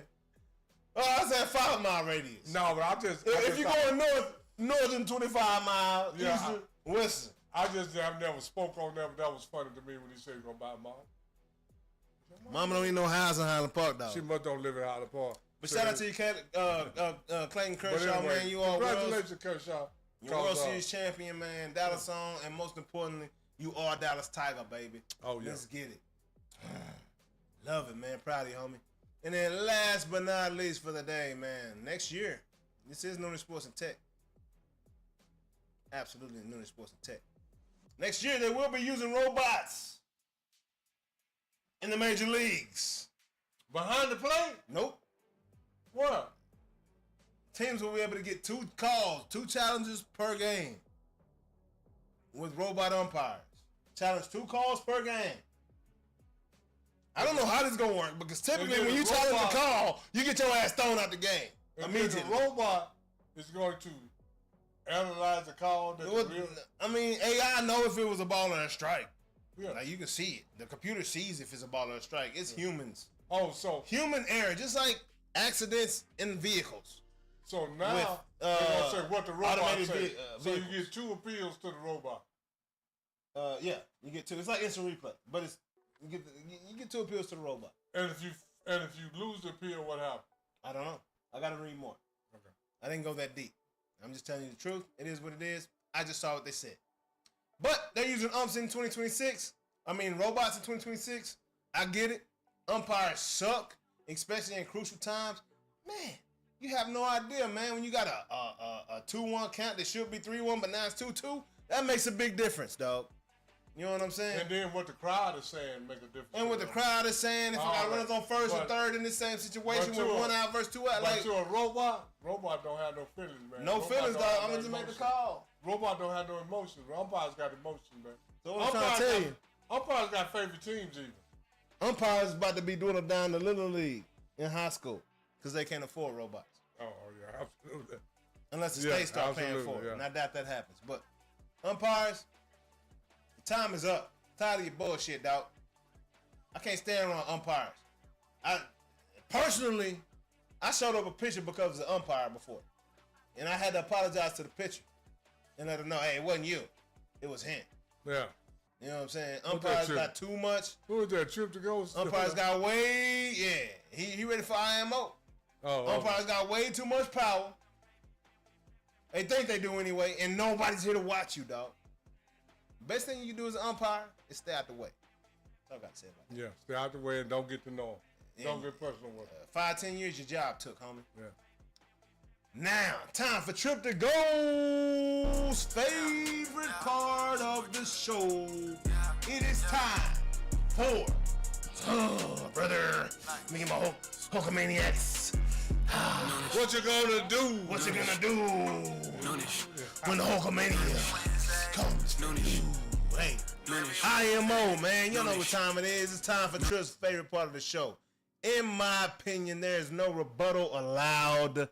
Unc, what say you? What say y'all? Unc got a good one today. What you got, Unc? You been sitting on this one. I've been sitting on this one. Ooh, I've been mentioned waiting it a couple times already. Let me Hold on, let me do that. No, let me get the I camera want right my cry, but let me clear my throat. I'm gonna let you take that, Unc. Hey, say man, I've been telling y'all that the X's and O's don't matter. It's the Billies and the Joes. And I'm going to give you a perfect example. Kansas City against the Philadelphia Eagles. Yeah. Did you see Chris Jones on the sideline saying, screaming at his teammate, they ran the same play 7 fucking times. 7 7 fucking times. I did see that. So that Monday, do you know what Chris Jones was telling them? We knew what they were doing, but we couldn't stop. What'd he say? Young?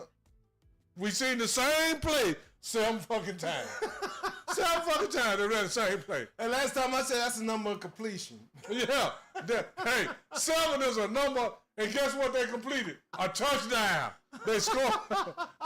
And then now on the other sideline, Saquon Barkley walking up and down his freeway in front of his teammates with a smile on his face. He said, the whole world know what we doing. Did you see that part when Saquon said that? Saquon said, the whole world. Are you talking about the tush push? No. In them 7 plays.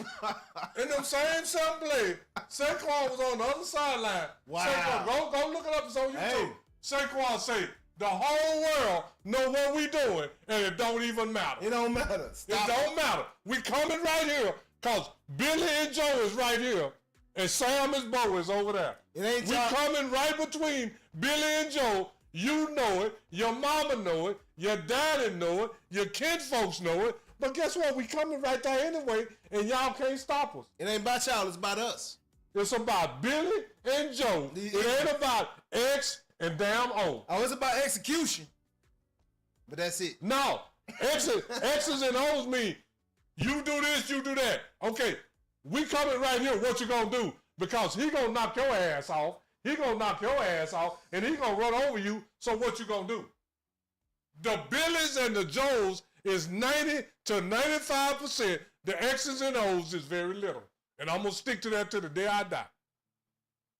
Billies and Joes, when you run the same play, 7 plays on a 12-play drive, you run the same play 7 times and you score a touchdown. That means that you know what I'm doing. Then Saquon said, they know what I'm doing. The people in the stands know what I'm doing. The people on TV know what I'm doing. Your mama, your brother, your sister, your uncle, your auntie, everybody know what I'm doing, but can't nobody stop me. That's what Saquon said.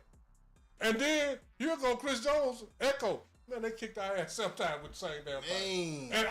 And then what Chris Jones was telling them, I know it was coming. Did you? Man. And if I know it was coming, and we've been in the same team meeting, you know it was coming. And they kicked both our ass, J.A., and ain't nothing we can do about it. The Billies and the Joes is way over the X's and the O's. And they keep going, and I keep telling people that Greg Popovich told them dudes that he didn't make the playoffs with 7 times, the same thing he told Tim Duncan and Manu Ginobili and Tony Parker. Jimmy Johnson told them guys in Miami the same thing that he told Charles Haley and Michael Irvin and Troy Aikman. He told them the same thing. They told them the same thing. I can go from coach to coach. They tell these guys the same thing, but guess what? It depends on who you're telling it to. Man. It's different between telling Charles Haley something and the dude down in Miami. It's different between telling Michael Irvin something and the dude down in Miami. It's different between telling Eddie Smith something and whoever the running back. Absolutely. You can tell me the same thing. That's the same way like a track coach. A track coach got 20 sprinters. Only one ran 10 flat and 9. Yeah. Told all of them the same shit. Yeah. So it's not about the Billies and the Joes. They said, don't matter way less than people try to think. You can talk about Bill Belichick all you want to, but what Bill Belichick say, it resonates with Teddy Bruschi, Ty Law, Richard Seymour, all them better than it do because he lost for 7 or 8 years in a row right at the end before they ran his ass off, right? Tom Brady. You think he told them something different than he told? Brady. You think he told them something different than he told all them other guys? No, he told them the same thing. They just couldn't do it.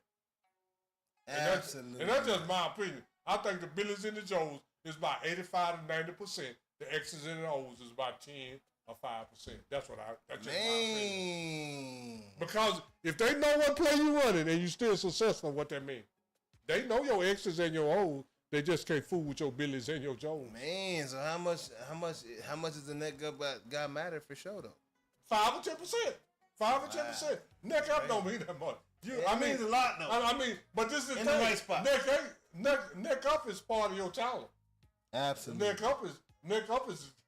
Absolutely. If you get a guy running 4-4, can't do nothing but run straight. If you get 80% athletes, then you get a guy 4'6" that can zig and zag. Which one you want? You get 80% guys that are neck up that can play. Yeah. AKA the 96, 4, 3 Cowboy. Yeah. You're gonna be all right. So in my opinion, man, give me Billy and Joe. I'll work on this. But I can tell you what to do. I need something. Hey, I need some extremities around this hole that can work real well. I can tell you how to cover. Trayvon Diggs. But if you're gonna fall down in the door and win the door of the coverage, it don't matter. It don't matter what I tell you. You gotta. If you just gonna look in the backfield and let it run straight past you, it don't matter what I tell you. You gotta put in the work. You gotta put in the work and on them ladders. And you gotta be able to translate what the coach tell you into action. Get them feet right. If you can't do that, that's the Billies and the Joes can do that. Got to get them feet right, dog. Yeah. And that's just my opinion. That's beautiful right there, huh? Hey. Yes, sir. Yeah, it's going long today. It's all good. I'm good with it. I'm good with it. It's all good. Yeah, so I'm going to share my opinion with the people, man. So, been thinking about it, for a minute now. Then came and went, and came and went. Came and went. Came and went again. I'm waiting for it to come back. It's a good one, though. Nah, for real. So, in my opinion, I'm waiting for it to come back. For real. Had a great one. And we live, y'all. In my opinion, I appreciate everybody that has supported us to this point and continues to subscribe. Yeah. Enjoying the show. Mm-hmm. But I'm going to get to it, though, once I remember it, though. Because you went hard right there. And I got lost in it. I know that. It threw me all the way off. You're like, I didn't know that Billy. It threw me all the way off, because it was real deal Holyfield. So I'm just trying to make it come back to me right now. And I just need one thing to bring it back, and it will come back. But it may not come back, and if it does, it's all right, because we've had an excellent show. Oh, yeah. And that's my opinion for sure, that we've had an excellent show. But I really wanted to get that off my chest, too, what I was talking about, what I was thinking about, I know that was going to throw you. Oh, you throwing me all the way off, with what you were saying. I got lost in it. And forgot exactly what I was going to say my damn self. You know what I'm saying? And it happens like that sometimes, guys. But I'm not going to throw a fit. I'm not going to flop all over the bench. You ain't going to throw your helmet and kick like a baby? No. You ain't going to get soft in your undergarments? No, absolutely not, man. I appreciate y'all coming in and joining us today. I appreciate all the love we've received. Whatever's going on the back end, on the back end. The front end, we're still receiving so much love. So much love, man. Views, subscribers, members, man. Appreciate everybody, man, for continuing to support us, man, and check us out and watch the show.